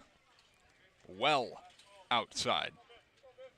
Went 82 pitches last time. Next pitch will be number 80 for Grady. Bivens kicks up with the 3-1. Down in the dirt. There will be a base runner on. Not a true 1-2-3 inning for Bivens as he gives up the walk. Kettleers starting to dance a little bit with the dangerous topic of free passes in this game. Yeah, it's been kind of the one blemish of Bivens all day long. He has struggled with the walk today. It's his 4th, and with 2 outs, got to think you got to get an out right here. 4 walks and 2 hit by pitches to set up 6 free passes on the day for the Kettleers defense. Bivens will take on Cade Alam, the 3rd baseman out of Louisville. Fires down the way, just outside, forcing the left glove to come out from Will Plattner. 1-0 the count to kick things off. 2 outs on the board, bottom of the 5th. Score still tied 1-1. You got a runner on first for the Gatemen. Bivens looking over at first before really lining himself. Checks back at first. Not in time, Hanley not on the bag for that one, and diving in, Connor Cuff. He will remain at first base. J.J. Moran just a couple hops to the left of third base. Infield pulled into their respective positions. Bivens kicks up and fires this one. A big hack off the bat and rolling through to the middle infield. Advancing all the way to third will be Cuff. So big swing coming out of Cade Alum. Runners on the corners with 2 outs on the board. All coming with 2 outs. Bivens looked so strong to start the 5th inning. Got the strikeout, the weak fly out, then that free pass, now that hard base hit. Now runners on the corners for Cohen Nikolai. This could be a huge spot. No, this is a huge spot in this game with the lack of offense. A hit right here could win the game. And an out could save it. Cohen Nikolai looking for his first hit. He's been held scoreless against Orleans on the 30th, win 0-for-4. The pitch standing up and making the play towards second. Caught in between, making the play at first. The ball is not in time. Sliding in all the way home, Connor Cuff will advance to break the tie 2-1 for the Wareham Gatemen. A little double steal action. And I'm surprised that Plattner made a throw to second base there. That's really the second time that Wareham has put a double steal situation on. Last time he didn't bite, this time he does. And it costs a run. It's a tough play. You got to either go for the runner at second base or go to the plate. The runner was frozen on the bag, could have got him, Cade Elam, but had to go back to the plate to cut down on the run, and the throw skipped in the dirt. Bivens offers the first one, foul tip over the top of our heads. Cohen Nikolai. So 2-0 or 0-2 the count, excuse me. Still getting ourselves situated. Adjusting to the lights down here. Bivens will shake off the pitch. Tossed over to him. Runner in scoring position on second. This one down low in the dirt. 0-2 the count, 2-1 the score. Currently the Wareham Gatemen up here in the bottom of the 5th. 2 outs on the board. Just mentioned it there. 2 quick outs to get things started here in the bottom of the 5th. Since then, a walk and a single elevated the Gatemen over the top of the Kettleers to break what was a 1-1 tie with 2 outs on the board. 1-2 the count. Over the top of the press box. That'd be an 82-mile-an-hour pitch down the middle of the zone. And the hack off the bat from Cohen Nikolai. Would have done damage should it have gone the other way. Yeah, hasn't been a guy that's hit a ton of homers in his career yet, but he's got the homer power. It's in there. Got the big build. Can't hang one in there again to him. He's already got 3 on the season. Right. Team high there for Nikolai. The 1-2 to get himself situated. The toss from Bivens. Dangerously close to hitting the back of the numbers. Cohen Nikolai's jersey there. He advanced the free pass after taking one to the back in the 4th. Yeah, it was, I should say, in the spring. 6 homers in about 50 games. 100 at-bats. The train rolls by, 2-2 count. Big pop up towards center. Turning his back, Hunter Warren. He'll signal off, and they'll decide to go to the center fielder. Chase Kroberger will be underneath it and put away the 3rd out. So a 2-1 score. Give up a walk and a single to change things around here. And we're headed to the top of the 6th. We come back, Kettleers bats will look to try and respond here on Cape League TV.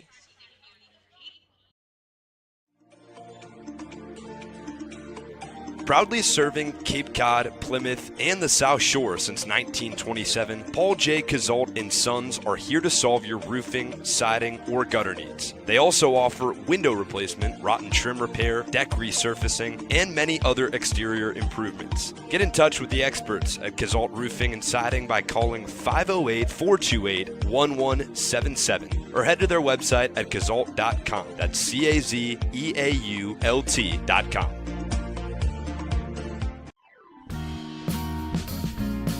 Cape and Coast Bank has been supporting Cape Cod families since 1921. Just like the Kettleers, they believe in teamwork, commitment, and community. Whether you're planning your next big move or need smart business advice, Cape and Coast Bank is there to help. Find out more by visiting capeandcoastbank.com or at their nearby location off Falmouth Road in Marston's Mills. Hey Cats fans, this is Ryan Taransky, outfielder from the University of Cincinnati. You're listening to Kettlers Baseball on Cape League TV.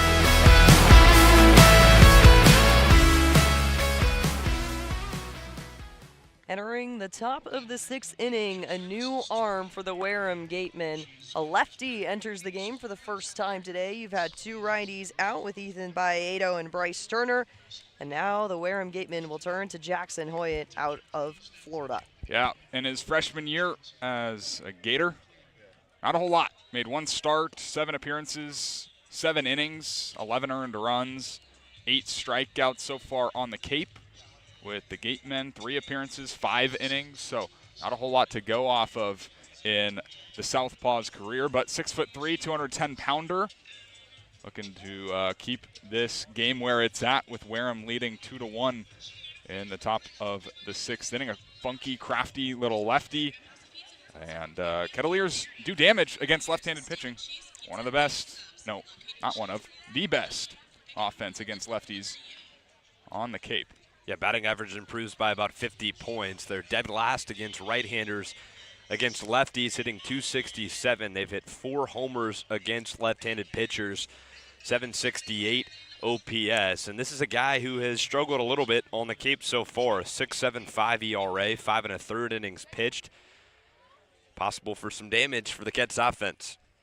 And he'll take on one of the bigger batters of the season for these Cotuit Kettleers, Jake Hanley. 3 home runs, 8 RBIs, tied for first on the team.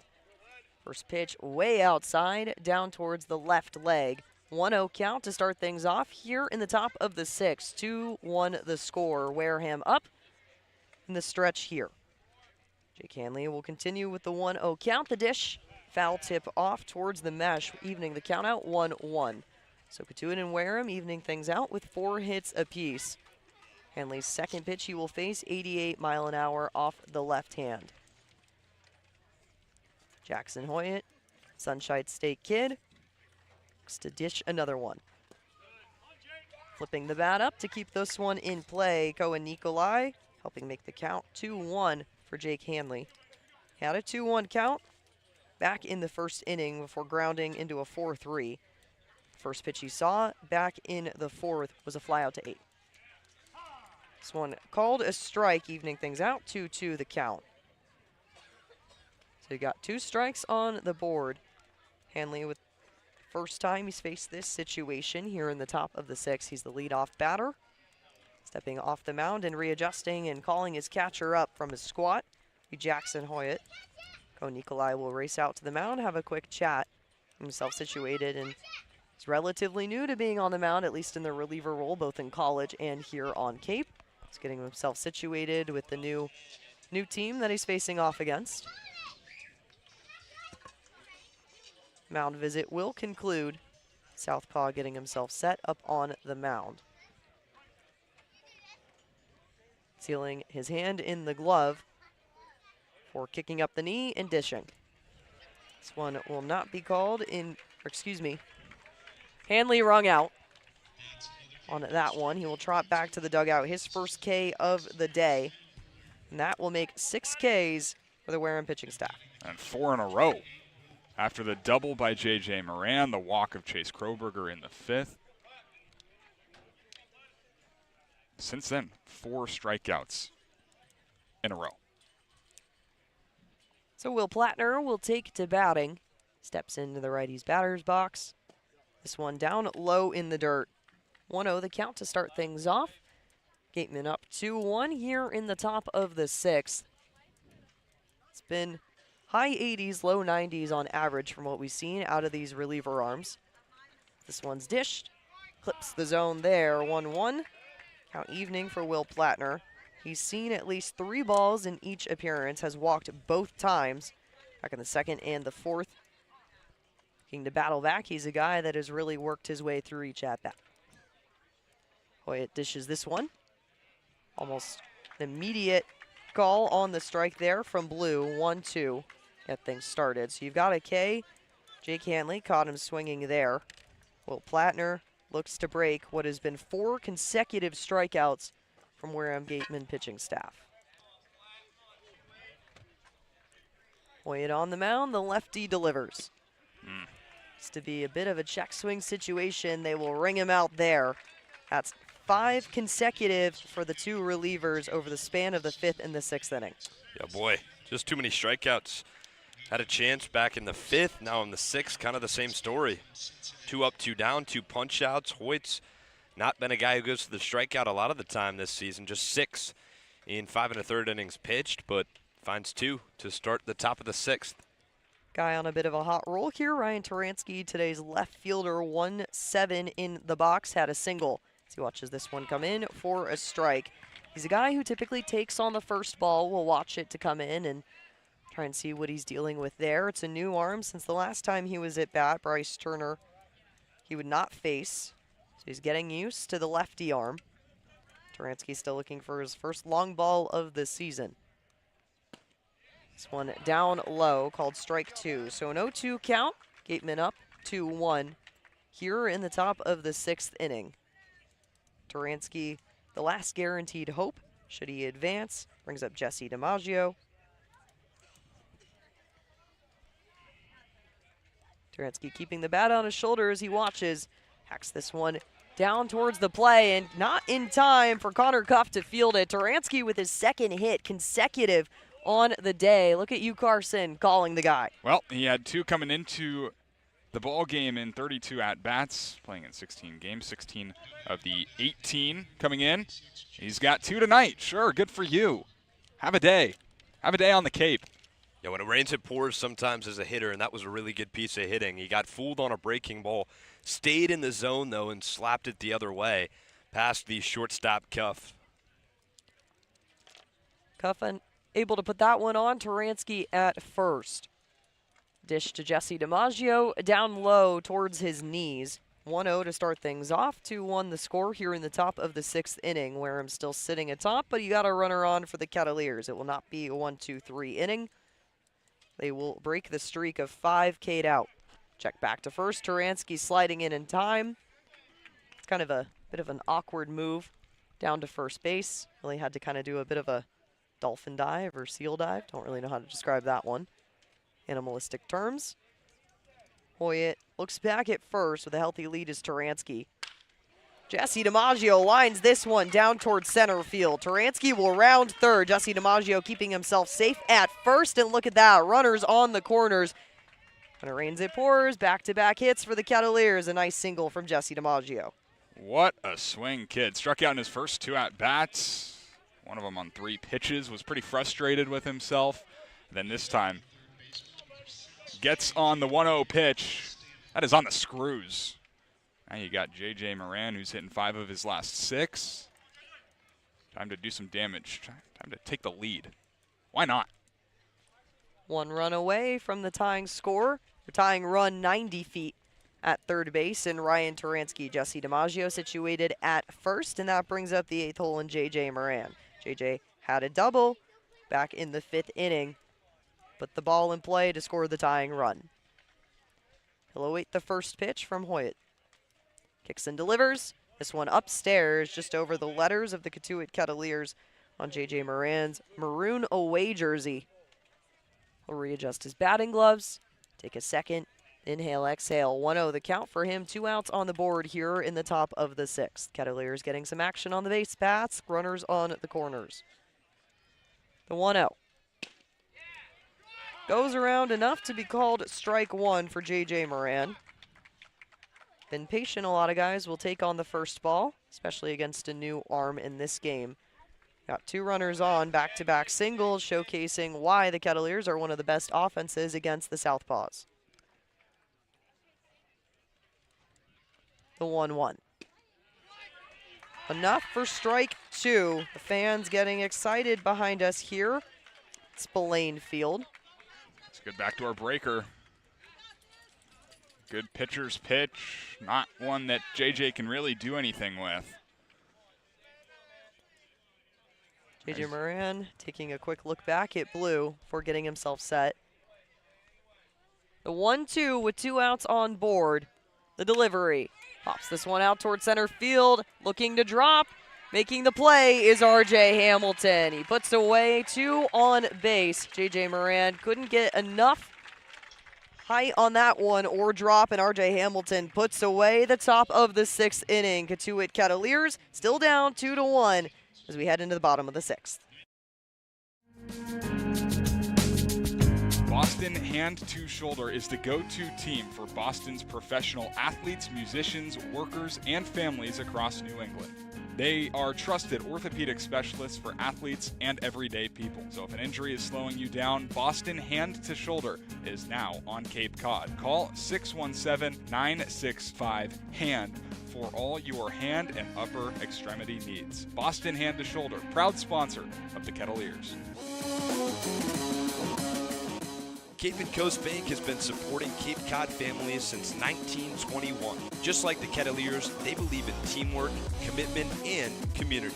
Whether you're planning your next big move or need smart business advice, Cape and Coast Bank is there to help. Find out more by visiting capeandcoastbank.com or at their nearby location off Falmouth Road in Marston's Mills.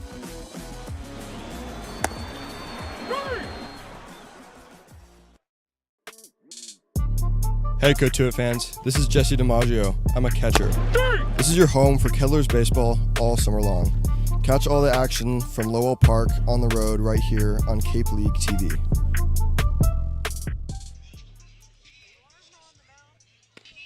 New arm on the mound for the Cotuit Kettleers as we situate ourselves in the bottom of the 6th inning. Cats still down with a 2-1 deficit to the Gatemen here at Spillane Field.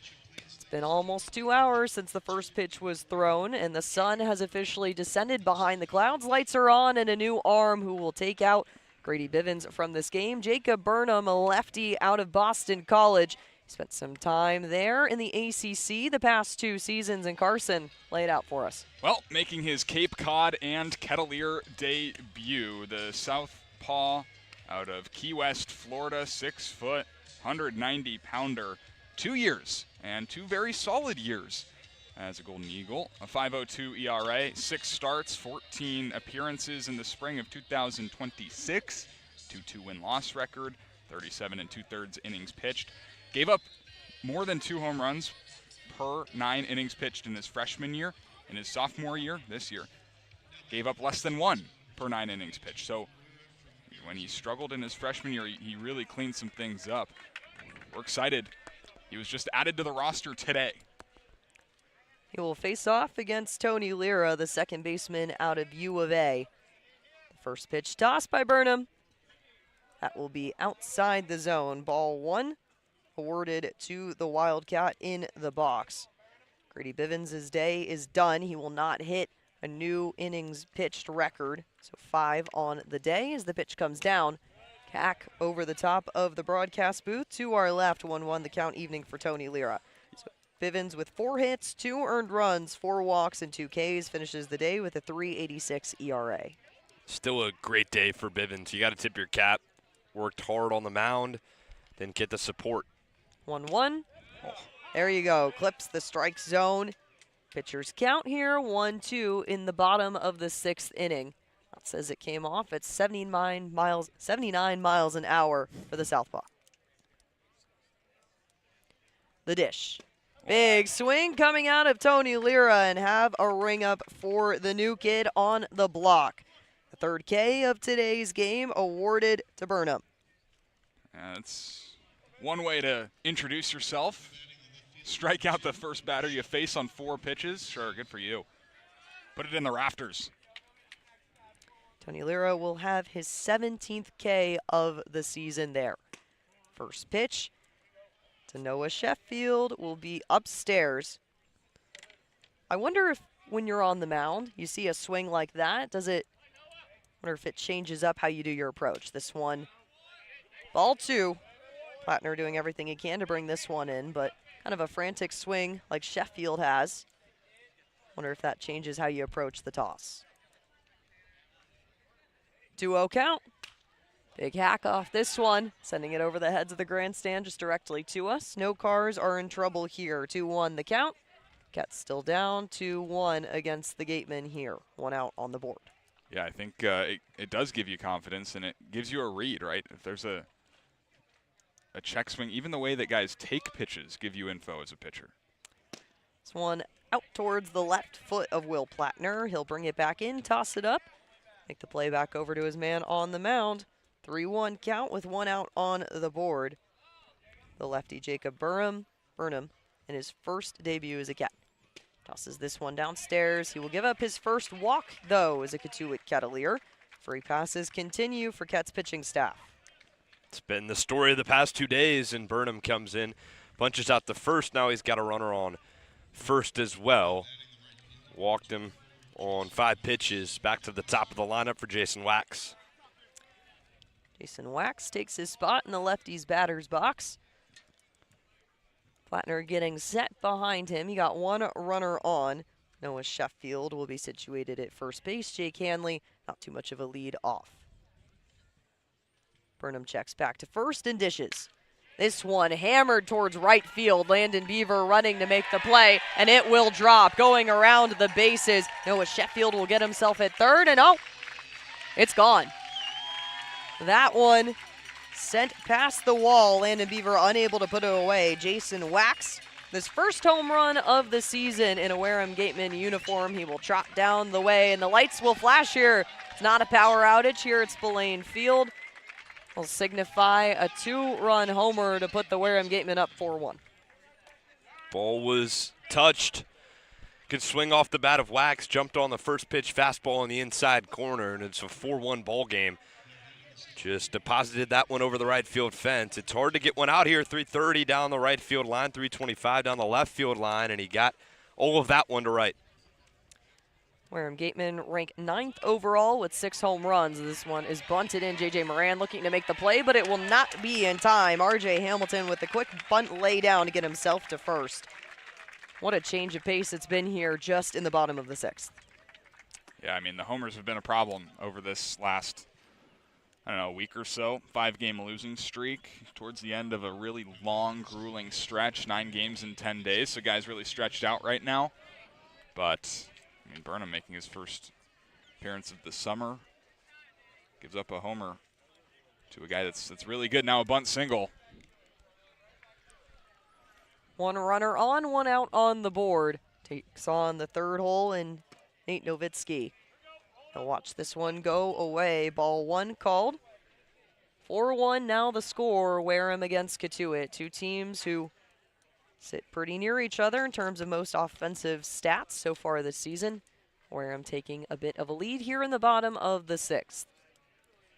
The dish hammered out towards right field again. Landon Beaver. Watch this one, and it's fair. Rounding the corner to third. Noah Sheffield will get himself there. R.J. Hamilton will situate himself back at third base. And you got 2 runners on in scoring position. All thanks to the hack of Nate Nowitzki. Yeah, getting his 3rd double of the year, 2nd extra base hit of the inning for the Gatemen. And they really have an opportunity to open the floodgates in the 6th with 1 out, 3 straight hits, 4 straight have reached. Oh, boy. It's been a breakout performances for guys. Noah Sheffield getting the walk to get himself situated at first. Jason Wax punching it down right field. 2-run homer. R.J. Hamilton advancing all the way to third. Nate Nowitzki with that double to situate himself at second. So 2 runners in massive scoring position. You've got 1 out on the board. Kevin Curtin will go out to talk to his lefty on the mound out of Boston College. Ball 1 toss to Levi Clark. Now 1 out on the board. Looking to situate your guy, get him settled. Don't want to do too much. You really have to avoid that ball being put in play, or else R.J. Hamilton will come in to score. Center fielder has been deadly today. He's 2 for 4 overall, and he's still looking to steal. He's got 2 stolen bases as well. He's not afraid to run home. 6 on the day, potentially looking to make it 7. So Levi Clark, he has 1 ball in the count. 1 out still situated. Jacob Burnham with a tight task. Dishes this one down towards the knees of Clark. Designated hitter out of Tennessee. He will take ball 2. 1 out on the board here in the 6th inning.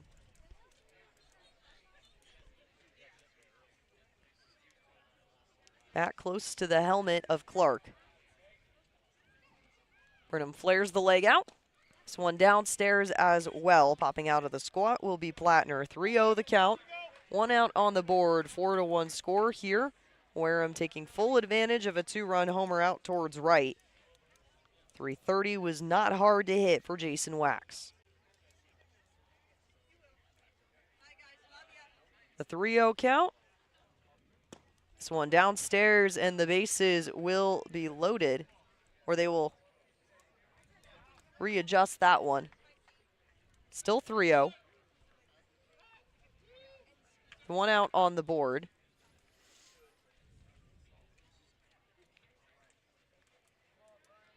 So Burnham, 1 pitch away. Sealing this one. There's the strike for him. 3-1 the count. Things going. Burnham puts himself back into this at-bat. Should he walk Clark, he'll have a bases-loaded situation. Connor Cuff, who's the power hitter in his 2nd game of the season, already has a home run to his name, batting .750. The toss, big swing, full count upcoming. Jacob Burnham fighting his way back into this one, forcing the swing off the bat of Levi Clark. Out of 3-2 with 1 out on the board. Yeah, an infield will play, and you got to try and nag this run at the plate. Do have first base open. Wouldn't be surprised if this is out of the zone. Try to get Clark to chase on one and set up the double play if you miss. Burnham with the ball at his hip. Brings it inside his glove, changing the grip on the ball. And tosses this one. Big hack towards foul side. Run on the dugout, taking it back slightly. Still fighting is Clark. It's back-to-back foul tips there. 3-2 the count will remain. 1 out on the board for the 1 to score here in the bottom of the 6th inning.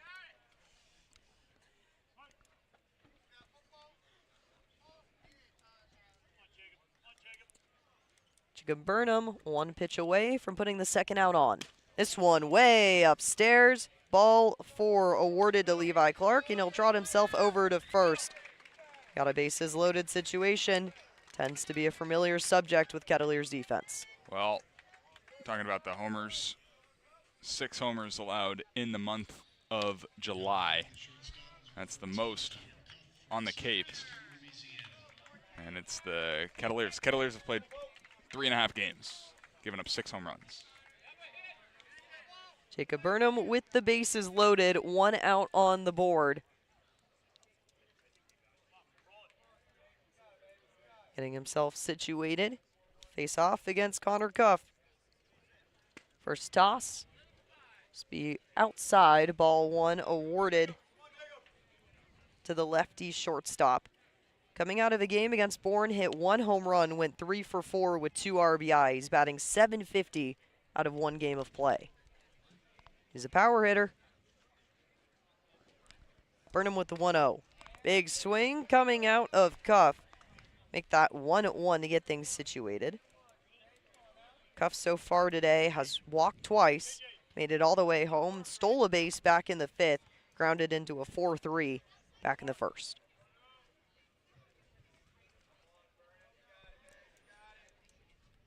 Burnham with the 1-1. Tosses this one, big hack out towards left field, and it will fall fair, or excuse me, foul. Way out towards left field near the goalpost that situates itself in the makeshift football field out in left. So 1-2 count with 1 out on the board here in the bottom of the 6th. Wareham with 7 hits on the day compared to Cotuit's 6. Situate a 4-1 score in the Gatemen's favor. Burnham shakes off. First pitch asked of him. Finally finds one that he agrees on. The pitch. Downstairs. 1-4 will not take a swing on that. 2-2 the count will be. Bases are loaded here in the bottom of the 6th with 1 out on.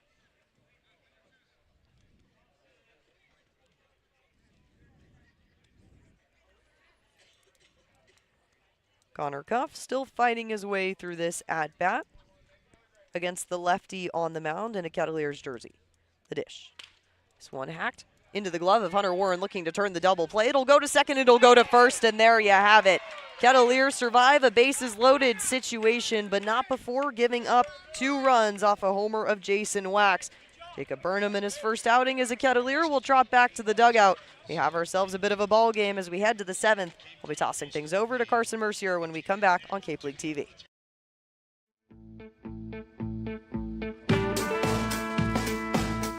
Want to give your kids an experience they'll never forget? That's what our Kettleers clinics are all about. Kids ages 6 to 18 will have the opportunity to learn the fundamentals of baseball and the importance of sportsmanship from some of the top college baseball players in the country. Youth baseball clinics begin the week of June 22nd and end the week of July 20th, and sessions are held from 9 to 11:30 each day. The advanced baseball clinics run from July 27th to the 31st. Head to the Kettleers website for more information.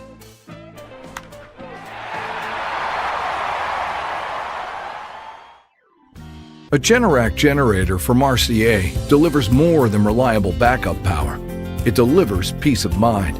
Peace of mind that comes from knowing our expert technicians, knowledgeable staff, and emergency service team are here when you need us most. As one of New England's leading Generac generator dealers, RCA provides a 10-year warranty and regular maintenance services to ensure your home stays protected. RCA, powering your peace of mind. Hey Cotuit fans, this is Jackson Yarberry, right-handed pitcher from Indiana University. This is your home for the Kettleers baseball all summer long. Catch all the action from Lowell Park and on the road right here in the Cape League TV.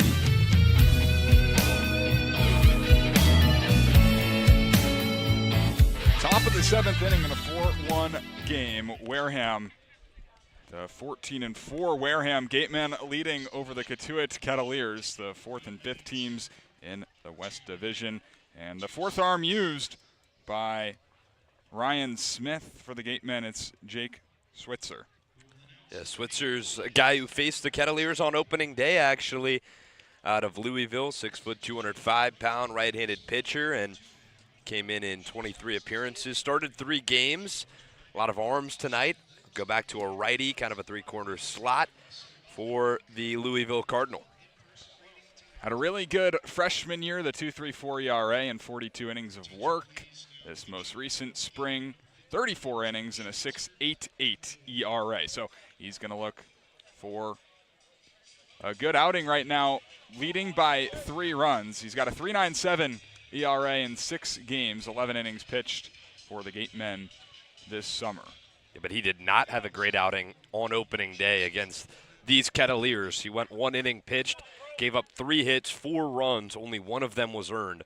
1 walk and 2 strikeouts. So face Kroberger to start things off. Kroberger, Park, and Beaver. 9-1 and 2. Right on right matchup as the center fielder digs in.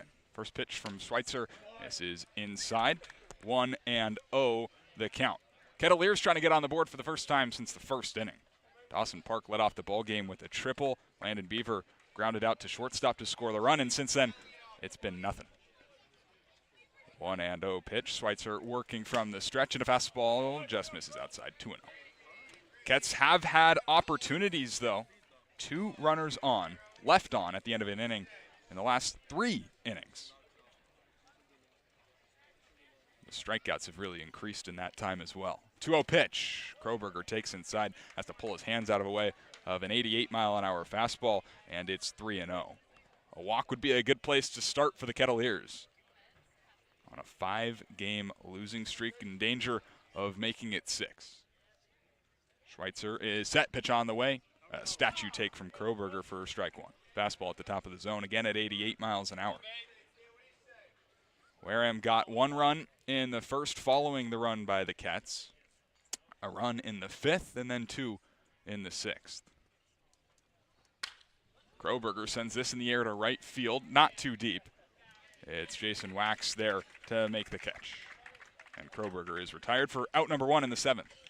Good contact again, but just needs some offense for the Kettleers. Had a couple opportunities, had 2-man on the last 2 innings and unable to push one across. Maybe play some small baseball, find some runners in scoring position and capitalize in a 4-1 ball game.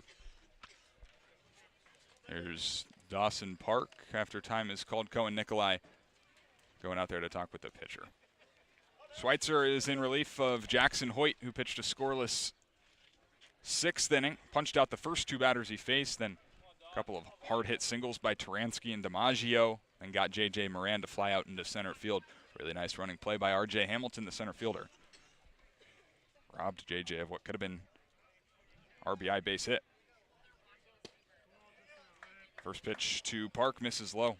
1-0. So Schweitzer fallen behind both of the batters he's faced here in the 7th inning. Dawson Park, the shortstop, 2 for 3.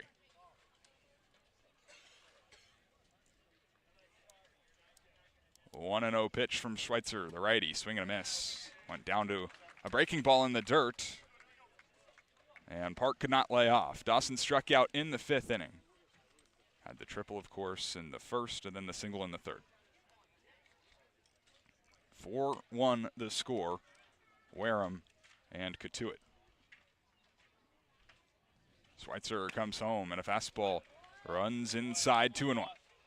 He's a really unique arm as well. Bivens has 6 pitches. Schweitzer has 7 of them, and he mixes them very well. Majority cutter, also throws a fastball, a curveball, a changeup, slider, sinker, and a sweeper. 2-1 on the way. Breaking ball bounced on the ground to 3rd. Elam has to wait for the high hop, throws over to 1st. 2 up, 2 down in the 7th inning.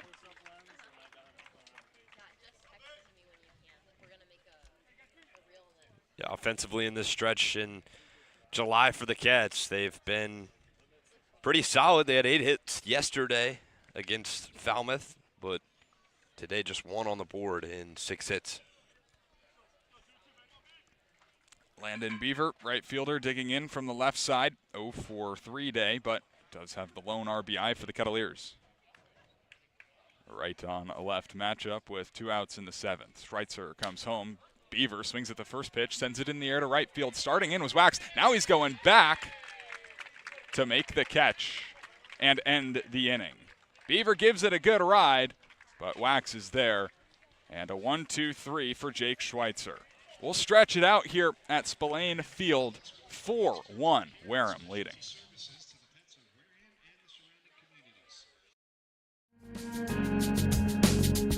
Boston Hand to Shoulder is the go-to team for Boston's professional athletes, musicians, workers, and families across New England. They are trusted orthopedic specialists for athletes and everyday people. So if an injury is slowing you down, Boston Hand to Shoulder is now on Cape Cod. Call 617-965-HAND for all your hand and upper extremity needs. Boston Hand to Shoulder, proud sponsor of the Kettleers. Cape and Coast Bank has been supporting Cape Cod families since 1921. Just like the Kettleers, they believe in teamwork, commitment, and community. Whether you're planning your next big move or need smart business advice, Cape and Coast Bank is there to help. Find out more by visiting capeandcoastbank.com or at their nearby location off Falmouth Road in Marston's Mills.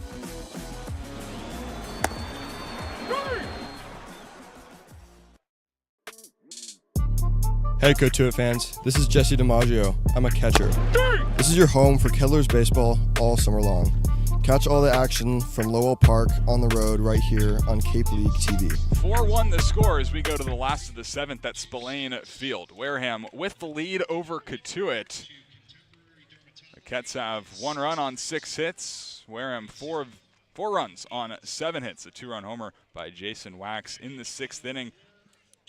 Built that lead a little bit bigger for the Gatemen, his first of the summer, recently committed to LSU out of Tulane. It'll be Jacob Burnham, the lefty, back to work his 2nd inning. Got roughed up a little bit in the 6th. That 2-run homer, 3 other hits. Or 2 other hits, 3 total. A couple of extra base hits. All after striking out the first batter he faced, Tony Lira. He'll have Cade, Elam, Cohen, Nikolai, and Lira. 6, 7, and 8 for the Gatemen in the last of the 7th. First pitch is in the dirt with Elam squaring to bunt, pulling back, taking a ball. Was not the way that Burnham would have liked to start his Kettleers career.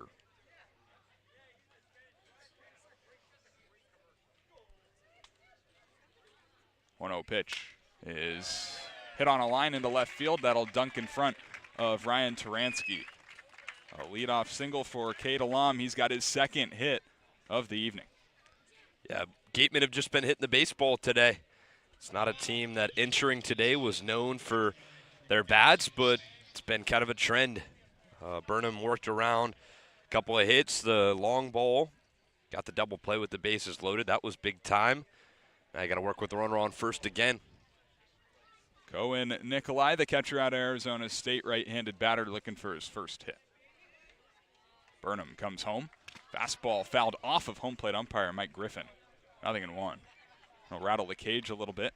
Good vicious swing from Cohen Nikolai.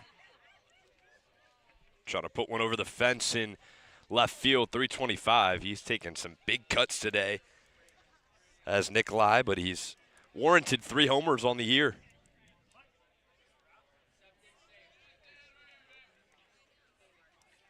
Oh, and 1 pitch. Breaking ball that he sat back on and fouls back to the screen.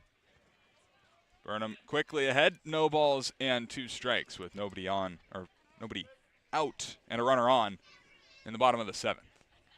Need to hang a 0 right here. Need to give the offense a chance. Absolutely. The lights are on at Spillane Field. The sun is set in Wareham. 0-2, Burnham ahead. Looks towards first. Fires home. Breaking ball's popped up on the infield. Foul ground. Handley staring right up into the sky. Behind the first base bag, makes the catch. Had to shuffle a little bit back into fair ground, but he squeezes it for out number 1. Yeah, big out. Got to get a big, powerful hitter in Nikolai to pop out to the first baseman. Handley manages it well. 1 out with a runner on first in the bottom of the 7th. It brings up Tony Lira, the first baseman who's 0 for 2 today.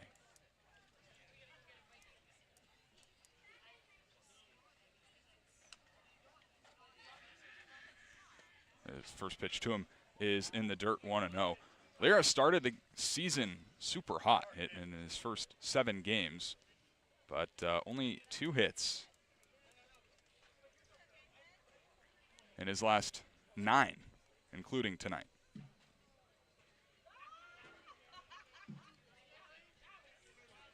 Struck out against Burnham in the 6th inning. It was the first batter that Burnham faced.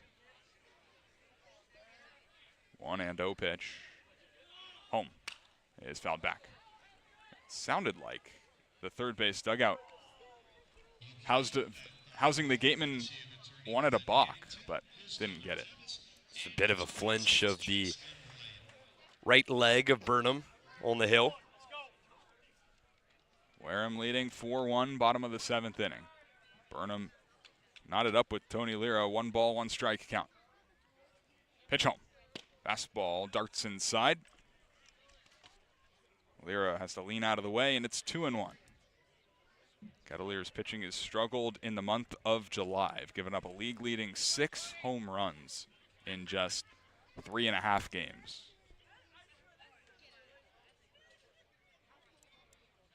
Two and 1. Breaking ball in the dirt. And it's 3-1. The Kets have given up the most homers on the summer as well. Giving up 1 tonight. It's a turnover of pitching staff, but this does kind of feel like a turning point game of the season. You're heading into your 19th game, 20 after the off day. That's the midway point, and a 5-game losing streak currently.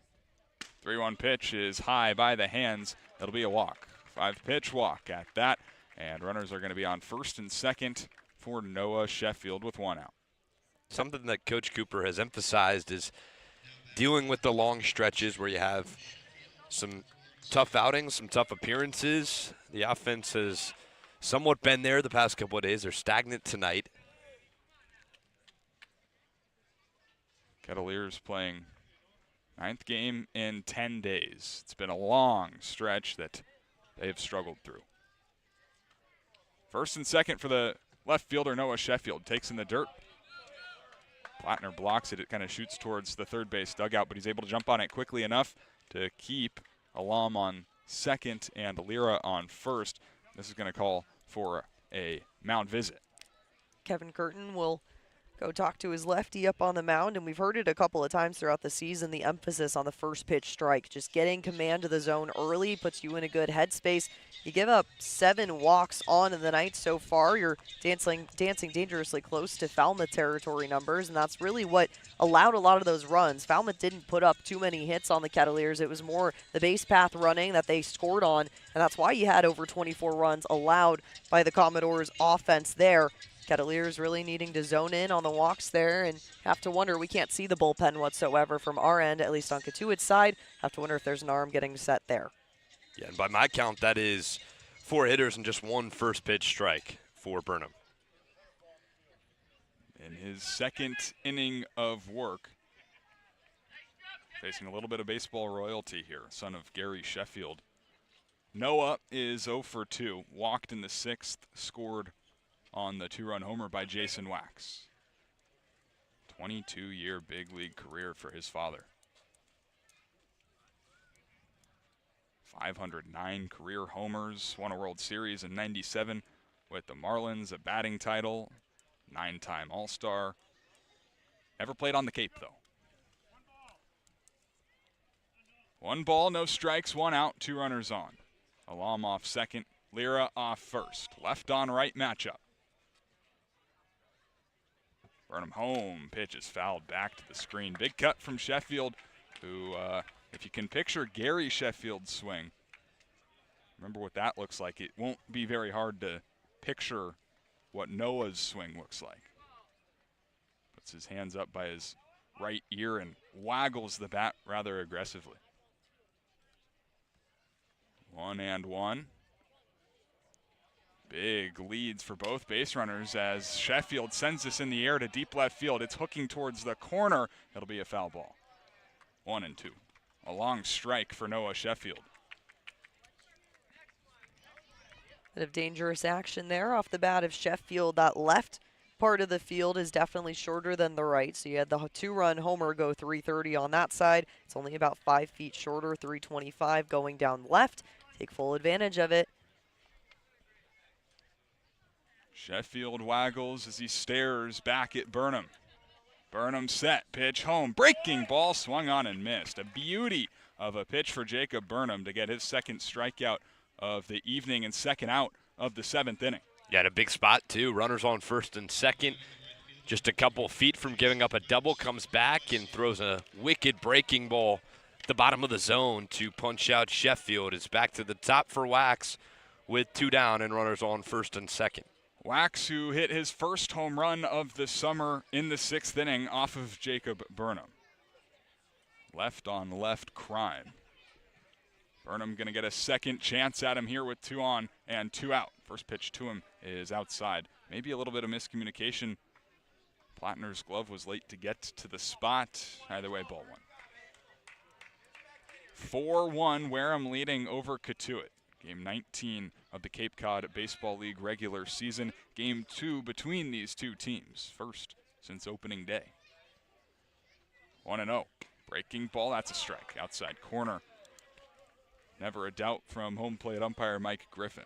It was the Kets that got the better of the Gatemen on opening day. A shutout, 5-0 victory. Been a different story here in July. Nearly a month later. 1-1 pitch. Burnham kicks and fires. Fastball's popped up, right side, foul ground, moving over Hanley, trying to find the fence. And he can. Finds the ball as well. Able to make the play, and Jacob Burnham escapes the 7th inning. Plays with fire this time, not getting burned. It'll be Kets 1, Gatemen 4 here on Cape League TV. The Kettleers welcome ZoomInfo.com as a premium sponsor for the 2026 season. Smart businesses use ZoomInfo. It leverages data to unlock useful insights, and it allows you to know who to reach out to and how to reach them so you can grow your business. Unlock insights, engage customers, and win faster with ZoomInfo. Proudly serving Cape Cod, Plymouth, and the South Shore since 1927, Paul J. Cazalt & Sons are here to solve your roofing, siding, and gutter needs. They also offer window replacement, rotten trim repair, deck resurfacing, and many other exterior improvements. Get in touch with the experts at Cazalt Roofing and Siding by calling 508-428-1177 or head to their website at cazalt.com, spelled CAZEAULT.com.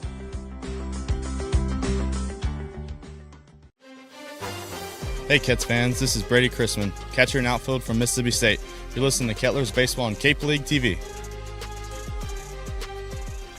Top of the 8th inning at Spillane Field. 4-1 Wareham leading over Cotuit. It's been a rough week for the Kettleers. They've lost 5 games in a row. One of the most grueling stretches of the summer, 9 games in 10 days. Guys, it's been tough for them.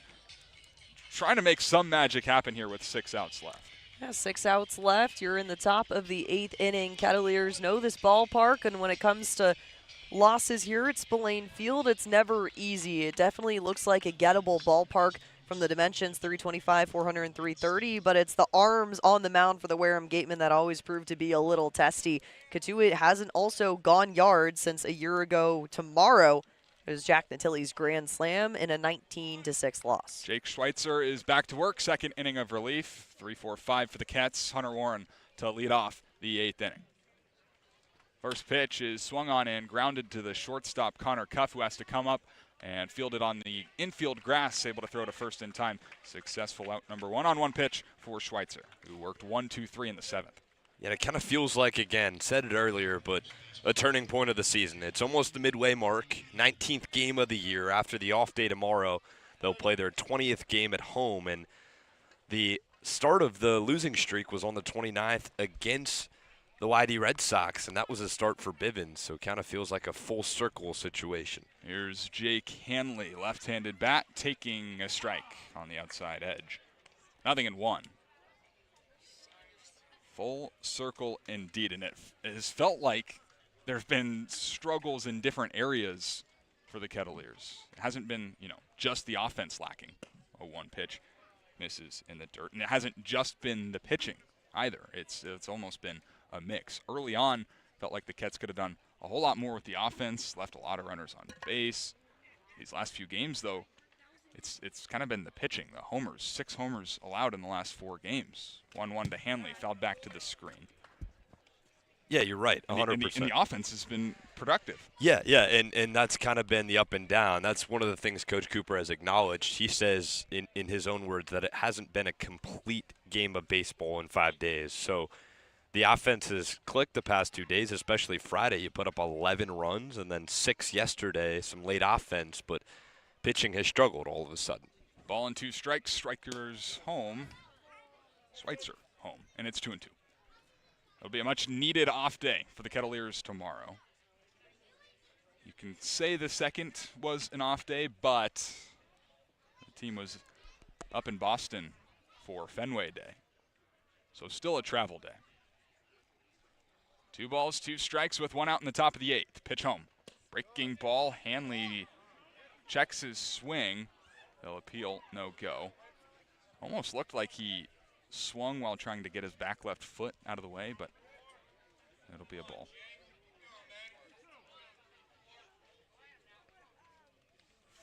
(4-1) the score. As Hanley, the first baseman, 0 for 3, trying to find himself on the bases for the first time tonight. 3 balls and 2 strikes.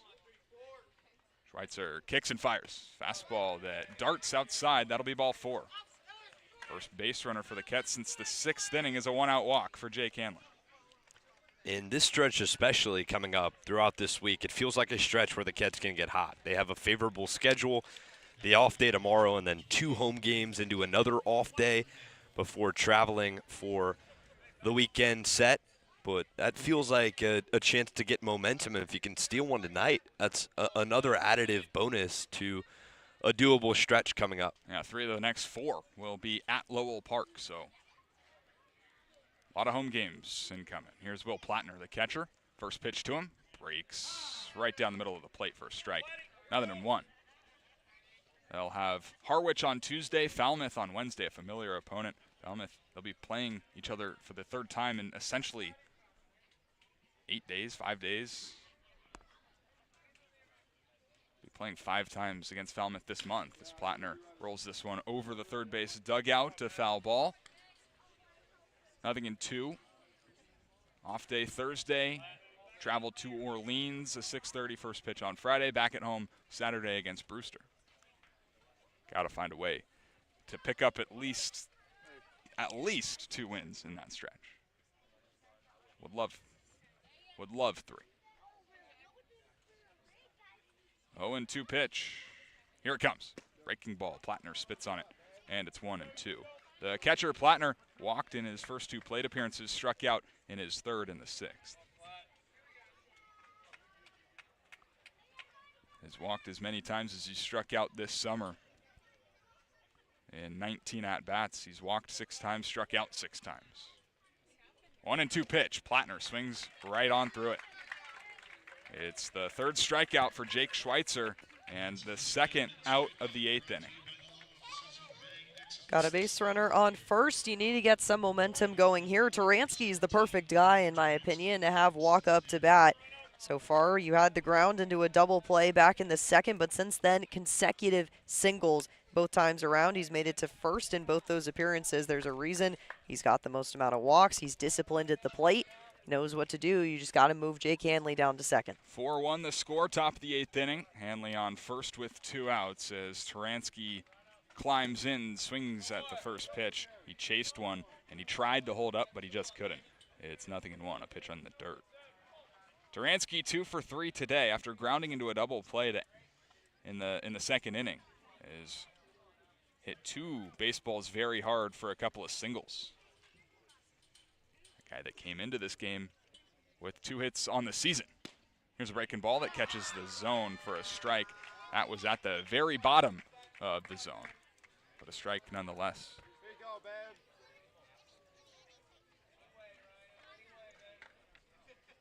Taransky going to try and battle. More walks and strikeouts on the summer. He's a tough guy with 2. He's in an 0-2 count. Pitch on the way is hit hard on 2 hops to the shortstop, Connor Cuff. He takes the easy way, stepping on second himself. 6 unassisted to end the 8th inning. No runs, no hits, no errors, and a man left on in the 8th inning for the Kets. We'll go to the bottom of the 8th, 4-1, Wareham leading. Auburn Equipment has been providing service to commercial landscapers in the Cape Cod area for more than a decade. They're staffed with experts and professionals who provide you with personal service for all your equipment needs. Auburn Equipment is the exclusive sales and service dealer for Walker Mowers on Cape Cod, and we're named the top dealer in Walker Equipment 3 years in a row. Find Auburn Equipment online at auburnequipment.com or stop by Monday through Friday at their location in South Dennis.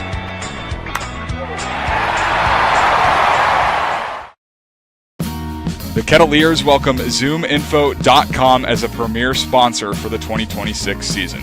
Smart businesses use ZoomInfo. It leverages data to unlock useful insights, and it allows you to know who to reach out to and how to reach them so you can grow your business. Unlock insights, engage customers, and win faster with ZoomInfo.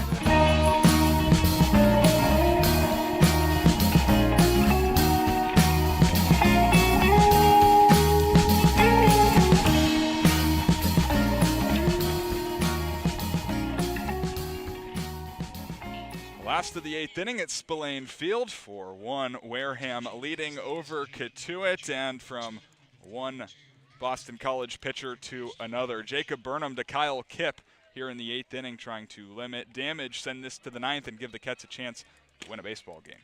It's been a guy who's entered in some big-time situations throughout this season.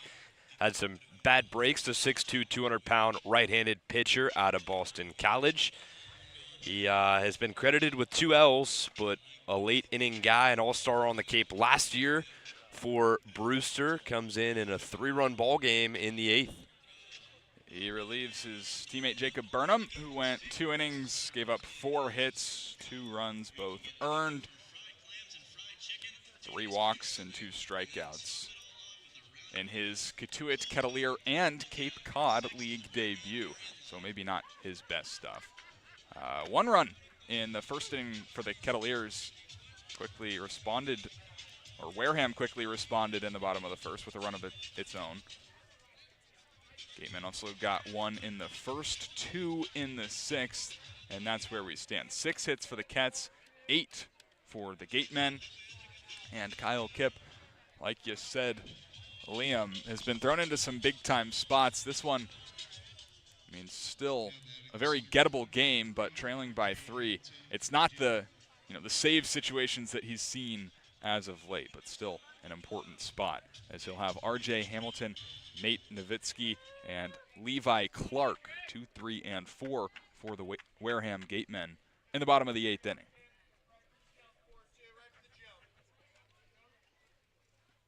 Kipp, the big tall righty, set and ready. First pitch to Hamilton is swung on and lined over the head of Jake Hanley, a fair ball into right field.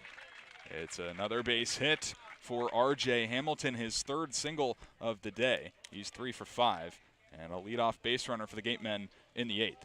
Liam, you talked yesterday about that article that was recently posted about the big-time moments and moments that define Kettleers games, especially when close. Kyle Kipp has been a part of a lot of those as of recent. The Brewster tie, the Chatham Anglers coming in, and the lead change there. He puts the ball directly in the zone, and R.J. Hamilton does what R.J. Hamilton does and swings to the fences, at least on the right side. He's been attacking that part of the field all day long. Gets it again there with the single. First pitch to Nowitzki, misses high. 1-0. The left-handed hitting second baseman is 2 for 4 tonight. Put up some good at-bats. 4-1 the score, bottom of the 8th inning. Carson Mercier, Liam Ervin, and Brooke Killgore on the call with you. Our producer, Adriana Leone, standing by. 1-0 pitch is through the heart of the zone, make it 1-1. Nowitzki hit a double back in the 6th inning off of Jacob Burnham. Was left right there after the 4-6-3 double play induced out of Connor Cuff. 1-1 pitch is a screaming line drive to the screen. Make it 1-2. Hamilton on first base has already stolen a bag today. He's 5 of 6 on the summer. Someone you got to really keep an eye on. He took advantage of Grady Bivens being slow from the mound to the plate in the first inning with that stolen bag. Small lead off first for him here. Kipp comes set. Hamilton fakes as this one is a very late swing. Nearly got into the third base dugout, but it hits the screen protecting it. The count will stay 1-2. Sun is completely set here in Wareham, just off the Cape at Spillane Field. Lights fully in effect.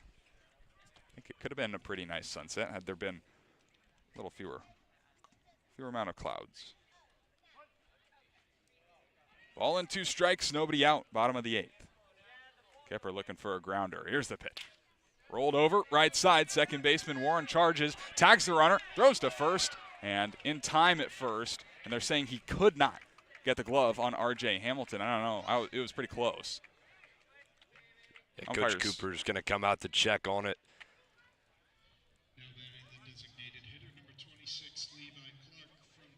R.J. Hamilton is running off the field right now.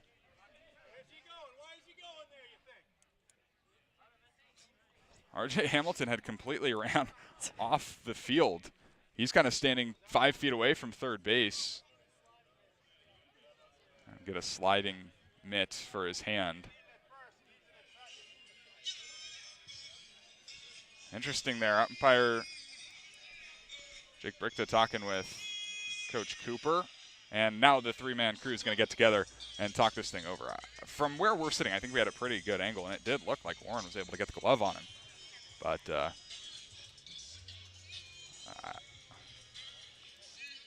guess Mike Hinosa did have the best view in that situation. It's a tough one. You also got to monitor whether or not Hamilton went out of the base path. It looked like he was pretty in line with the bag, so that's not the conversation that the umpire and crew is having in that. It's just whether or not Warren laid the tag down on Hamilton. It'd be a massive double play. Runner on scoring position with 1 out. as opposed to bases cleared with 2 down. And they're going to say he's safe. Mike Hinosa, the third base umpire, signaling the safe call. So 4-3 on the ground out of Nate Nowitzki, a productive out. And Coach Cooper is coming out of the first base dugout to talk with home plate umpire Mike Griffin, and they're pretty frustrated. I think rightfully so.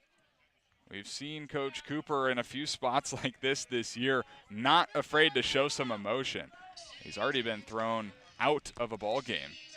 That was against the Harwich Mariners a little bit earlier in the year. Fourth game of the year. And Cooper was headed back towards the first base dugout. Now he's walking back towards the plate. Got to be careful. A second suspension on the summer could be costly for first-year head coach Rob Cooper. He will avoid it, at least for now, as he's back into the first base dugout. But that was a pretty heated exchange between him and Mike Griffin. All right, so runner in scoring position, and now 1 out. Levi Clark coming up. 4-1 the score, Wareham leading. And we still hear the first base dugout letting this umpiring crew have it. Kipper going to try and reset. After that, and the first pitch is swung on, line down the right field line. Moving over, Beaver, he slides, he can't get it. It's down, it'll roll to the wall. Beaver has to stand up, try and get this one. In to score from second is Hamilton. Up to third goes Levi Clark.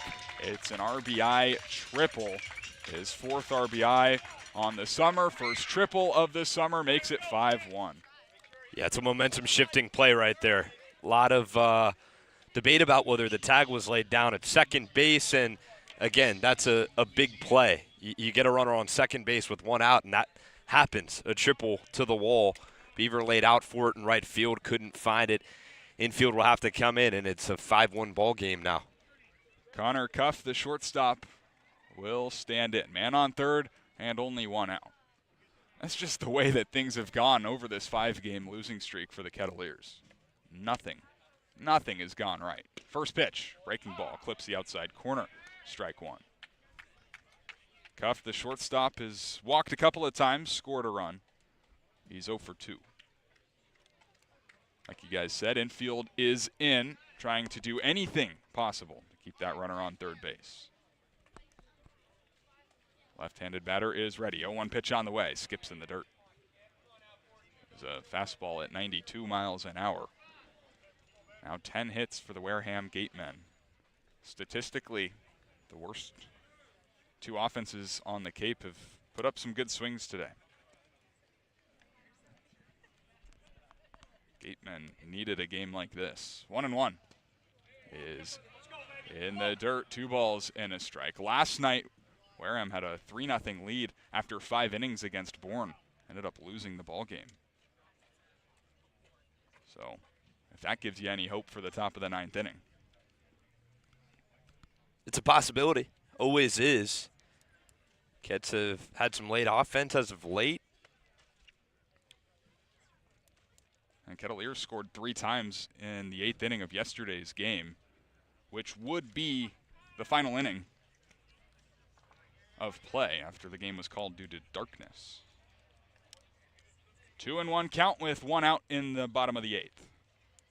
Kip comes home, breaking ball, catches the outside corner for strike 2 to even things up.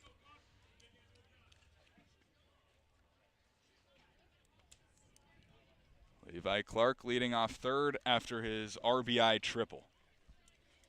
Infield still in for the Cats. 2-2 pitch. Here it is. It's a very late protect me swing from Connor Cuff. I mean, that nearly hit Cade Alam, who waits in the on-deck circle. Took it out of the glove of Will Plattner. Yeah, I was about to say that. He truly did.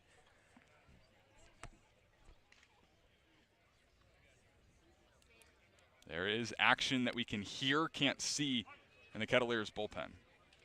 Got a glove popping down the right field line. 2-2 pitch. Tapped left side. It's J.J. Moran fielding it on the second hop, throwing to first in time. Nice communication between J.J. Moran and Kyle Kipp. Kipp able to get out of the way. keep the runner on third, and get the second out. Nice bit of action down towards left field. Kip really had to slide out of the way to make the play happen there, but J.J. Moran read that ball almost immediately, able to make the slide. And Jake Hanley has been so impressive on the first base line. He's had to do a lot of one-hop plays and throw himself around, and he's been consistent almost every single time so far at the first base line. 5-1 the score, 2 outs, bottom of the 8th inning. Wareham trying to add on with a runner on third. The infield now will be able to back up with 2 outs as Cade Alam stands in, takes a breaking ball for a strike. That one was on a silver platter. It'll be 0-1. Alam has singled in back-to-back plate appearances. He's also swiped the bag but hasn't scored a run. He's 2 for 4. Kyle Kipp trying to limit the damage in the home half of the 8th. The 1 pitch on the way. A bouncing ball on 1 hop to the third baseman, J.J. Moran. He fields it about chest high, rips it across the diamond to first, and in time to end the inning. A couple of 5-3 ground outs, but the Gatemen able to get a run on 2 hits. They leave a man in scoring position. We'll go to the 9th. It's the last opportunity for the Kettleers. Need 4 to send this thing to the bottom of the 9th inning on Cape League TV. Boston Hand to Shoulder is the go-to team for Boston's professional athletes, musicians, workers, and families across New England. They are trusted orthopedic specialists for athletes and everyday people. So if an injury is slowing you down, Boston Hand to Shoulder is now on Cape Cod. Call 617-965-HAND for all your hand and upper extremity needs. Boston Hand to Shoulder, proud sponsor of the Kettleers. Cape and Coast Bank has been supporting Cape Cod families since 1921. Just like the Kettleers, they believe in teamwork, commitment, and community. Whether you're planning your next big move or need smart business advice, Cape and Coast Bank is there to help. Find out more by visiting capeandcoastbank.com or at their nearby location off Falmouth Road in Marston's Mills.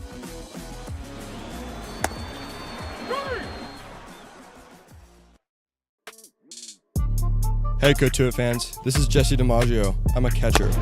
This is your home for Kettleers baseball all summer long. Catch all the action from Lowell Park on the road right here on Cape League TV. Last chance to dance for the Cotuit Kettleers, trailing 5-1 against the Wareham Gatemen. Final stretch of this 9 games in 10-day streak. Cats have lost 5 ball games in a row, the longest active losing streak on the Cape this year. It'll be Jesse DiMaggio, J.J. Moran, and Chase Kroberger. 7, 8, and 9 for the Kettleers, trying to start a rally with Jake Schweitzer on the hill. His 3rd inning of work has allowed just 1 base runner. It was a walk in the 8th inning. DiMaggio stands tall in the right-handed box, waiting the first pitch. Schweitzer kicks and fires. Breaking ball, half-hearted attempt by DiMaggio. Tried to hold up about 3/4 of the way through, could not, and it's 0-1. DiMaggio, the DH, 1 for 3 tonight. Struck out in his first 2 plate appearances, then ripped a single into center in the 6th. 0-1 pitch. Breaking ball that DiMaggio spits on. Just missed outside. It's 1-1. That 6th inning was a really solid opportunity for the Cats, as was the 5th and the 4th. 2 runners on in each of those innings. No runs since the 1st. 1-1. DiMaggio inside out swing and a line drive down the right field line. It is slicing towards the line, a foul ball. DiMaggio gave it a good ride. It was down in front of the wall, but it'll be allowed and long, strike 2. Yeah, Cats have been 0 for 6 tonight with runners in scoring position. It's the 1 run scored, obviously, from a ground out, so technically an 0 for situation. Left 8 on base, had some opportunities, just haven't capitalized yet. Still a chance to do that.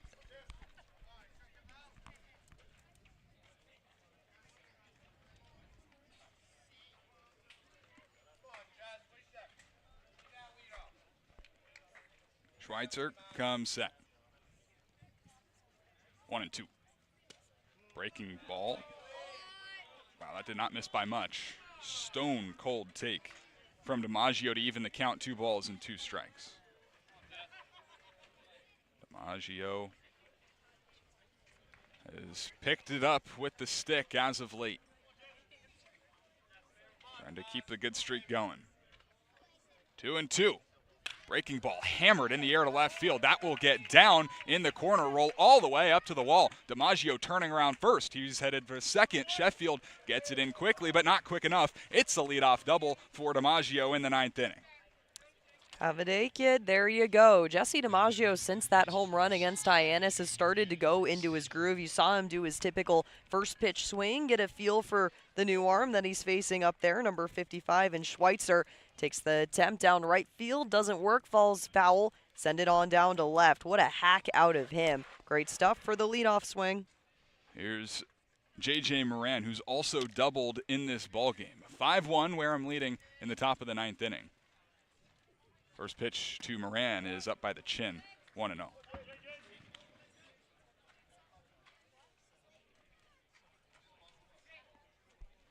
Moran saw a 5-game hitting streak come to a close in last night's loss to Falmouth.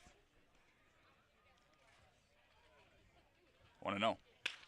Hit hard over the third base bag. It's a fair ball. Could be extra bases. Around from third is DiMaggio. He will score. Up to second is J.J. Moran, his second double of the day. Kets go double-double to start the 9th inning, and it's 5-2. Game's not over. Game is not over. If last night was any implication for the Gatemen, they got walked off in the 9th. The offense starts hot in the top of the 9th for the Kets. Another double from J.J. Moran. He's been smoking the baseball as of late. It's the 8th hit of the evening for the Kettleers, and it brings up Chase Kroberger. He's 0 for 2 today with a walk.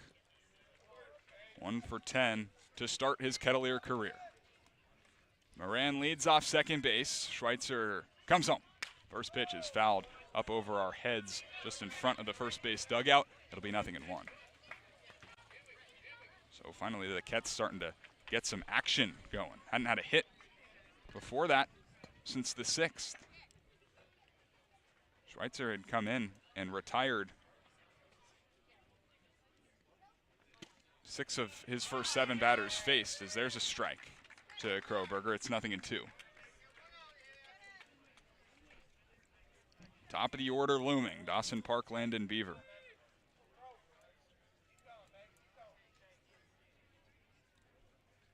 Righty on righty. No balls and 2 strikes. Schweitzer fires home. Breaking ball taking strike 3 right down the middle. Kroberger with a backwards K for out number 1 in the 9th. Stone cold. Got him looking on that one. One of the few looking Ks we've seen so far. The Cats bats go swinging, and they go swinging hard. Kroberger just caught on the 0-2 count, getting things going. And the connection on that zone was impressive. Landed just in the top left corner of things. So Kroberger really watching that one up high. 4th strikeout for Schweitzer. First pitch to Park, launched in the air, straight away center field. Hamilton going back, finding the wall, still going, makes the catch. Missed a homer by just a few feet. It'll do enough to get J.J. Moran up to third base, but it's out number 2. Missed that by about 2 feet. It was all the way back to the wall. That's 400 to dead center. Park struck it well. Thought it had a chance. That would have cut the deficit to 2 runs for the Cats. And now a runner on third base. Last chance is Landon Beaver. 5-2 the score, 2 outs, top of the 9th inning. Kettleers trying to avoid dropping a 6th consecutive game. Righty Schweitzer working from the stretch with Moran on third. The pitch is right there for a strike. 0-1. Landon Beaver 0 for 4, but he does have an RBI on a ground out in the first inning. Until the 9th inning, was responsible for the Cats' only run. Left-hand batter has a knack for the big spot. 0-1 pitch is a ground ball to shortstop. Cooper Cuff scoops it up. Ball game is over. 5-2 the final. Kettleers able to get some life in the 9th inning. end up dropping the ball game to lose their 6th consecutive game. Tough week for the Cotuit Kettleers, who fall to 5-12-2, losing to the worst team in the West. The Wareham Gatemen improved to 5-14. Just a tough one. Just a tough one. Ketts had plenty of opportunity, 2 runners on in each the 4th, 5th, and 6th innings, but could not get the job done. It's kind of the epitome of the stretch the last 6 games. 6 losses in a row for the Kettleers, and just haven't been able to piece together a complete baseball game. The pitching staff gave up a lot of free passes today, and with runners in scoring position, the Cats ended today 1 for 10. Not going to get the job done today, as the Kettleers will fall again. They're 6th in a row, and they now are closing in on the possibility of falling to the last spot in the West Division. They moved to 5-12-2. Just a tough stretch, and one that's been up and down on both ends of the ball. The offense has shown signs of life and then falls short. Pitching, same story. The homers have been a problem, and today that was what kind of jolted the Gatemen offense. Jason Wax hit his first home run of the year in the 6th inning, a 2-run shot. Kind of put things out of reach for the Kettleers. Brooke, do you have any final thoughts? Yeah, we saw a little bit more of a spark. Kettleers getting on the board early, which was something that we mentioned in our pregame show, getting the runs going as soon as possible. And you got runners on bases, making the simple plays and not taking too many risky at-bats. The Cats kind of had their rhythm going up until about the 4th or 5th inning. Wareham just taking the lead and running away with it, kind of shutting down a Kettleers offense that was looking to get hot. But Ryan Taransky today, my opinion, was phenomenal. Got himself going, had 2 singles to get things going, so going 2 for 4 on the day. Getting a couple more hits to add to his register. That's a guy getting hot. And Dawson Park almost sending it yard there in the top of the 9th. So a couple guys really looking to continue producing on the offensive end. The pitching staff came in and did what was needed of them. Burnham in his first Kettleers start a little shaky, but Kyle Kipp coming in, 1 inning pitch, 2 hits given up, 1 earned run, but fighting as hard as he could to keep Kettleers in this game. Final box score, 2 runs, 8 hits, no errors, 9 left on the bases for Cotuit. 5 runs, 10 hits, no errors, 12 left on the bases for the Gatemen. They had base runners in every inning. Multiple base runners left on in 3 innings. Not a single 1, 2, 3 for the Kettleers pitching staff. It'll be Grady Bivens who gets the loss. I don't know, he walked 4 batters, but in 5 innings only gave up 2 runs, 1 strikeout. Continues to not get any run support. It'll be his 3rd loss of the year.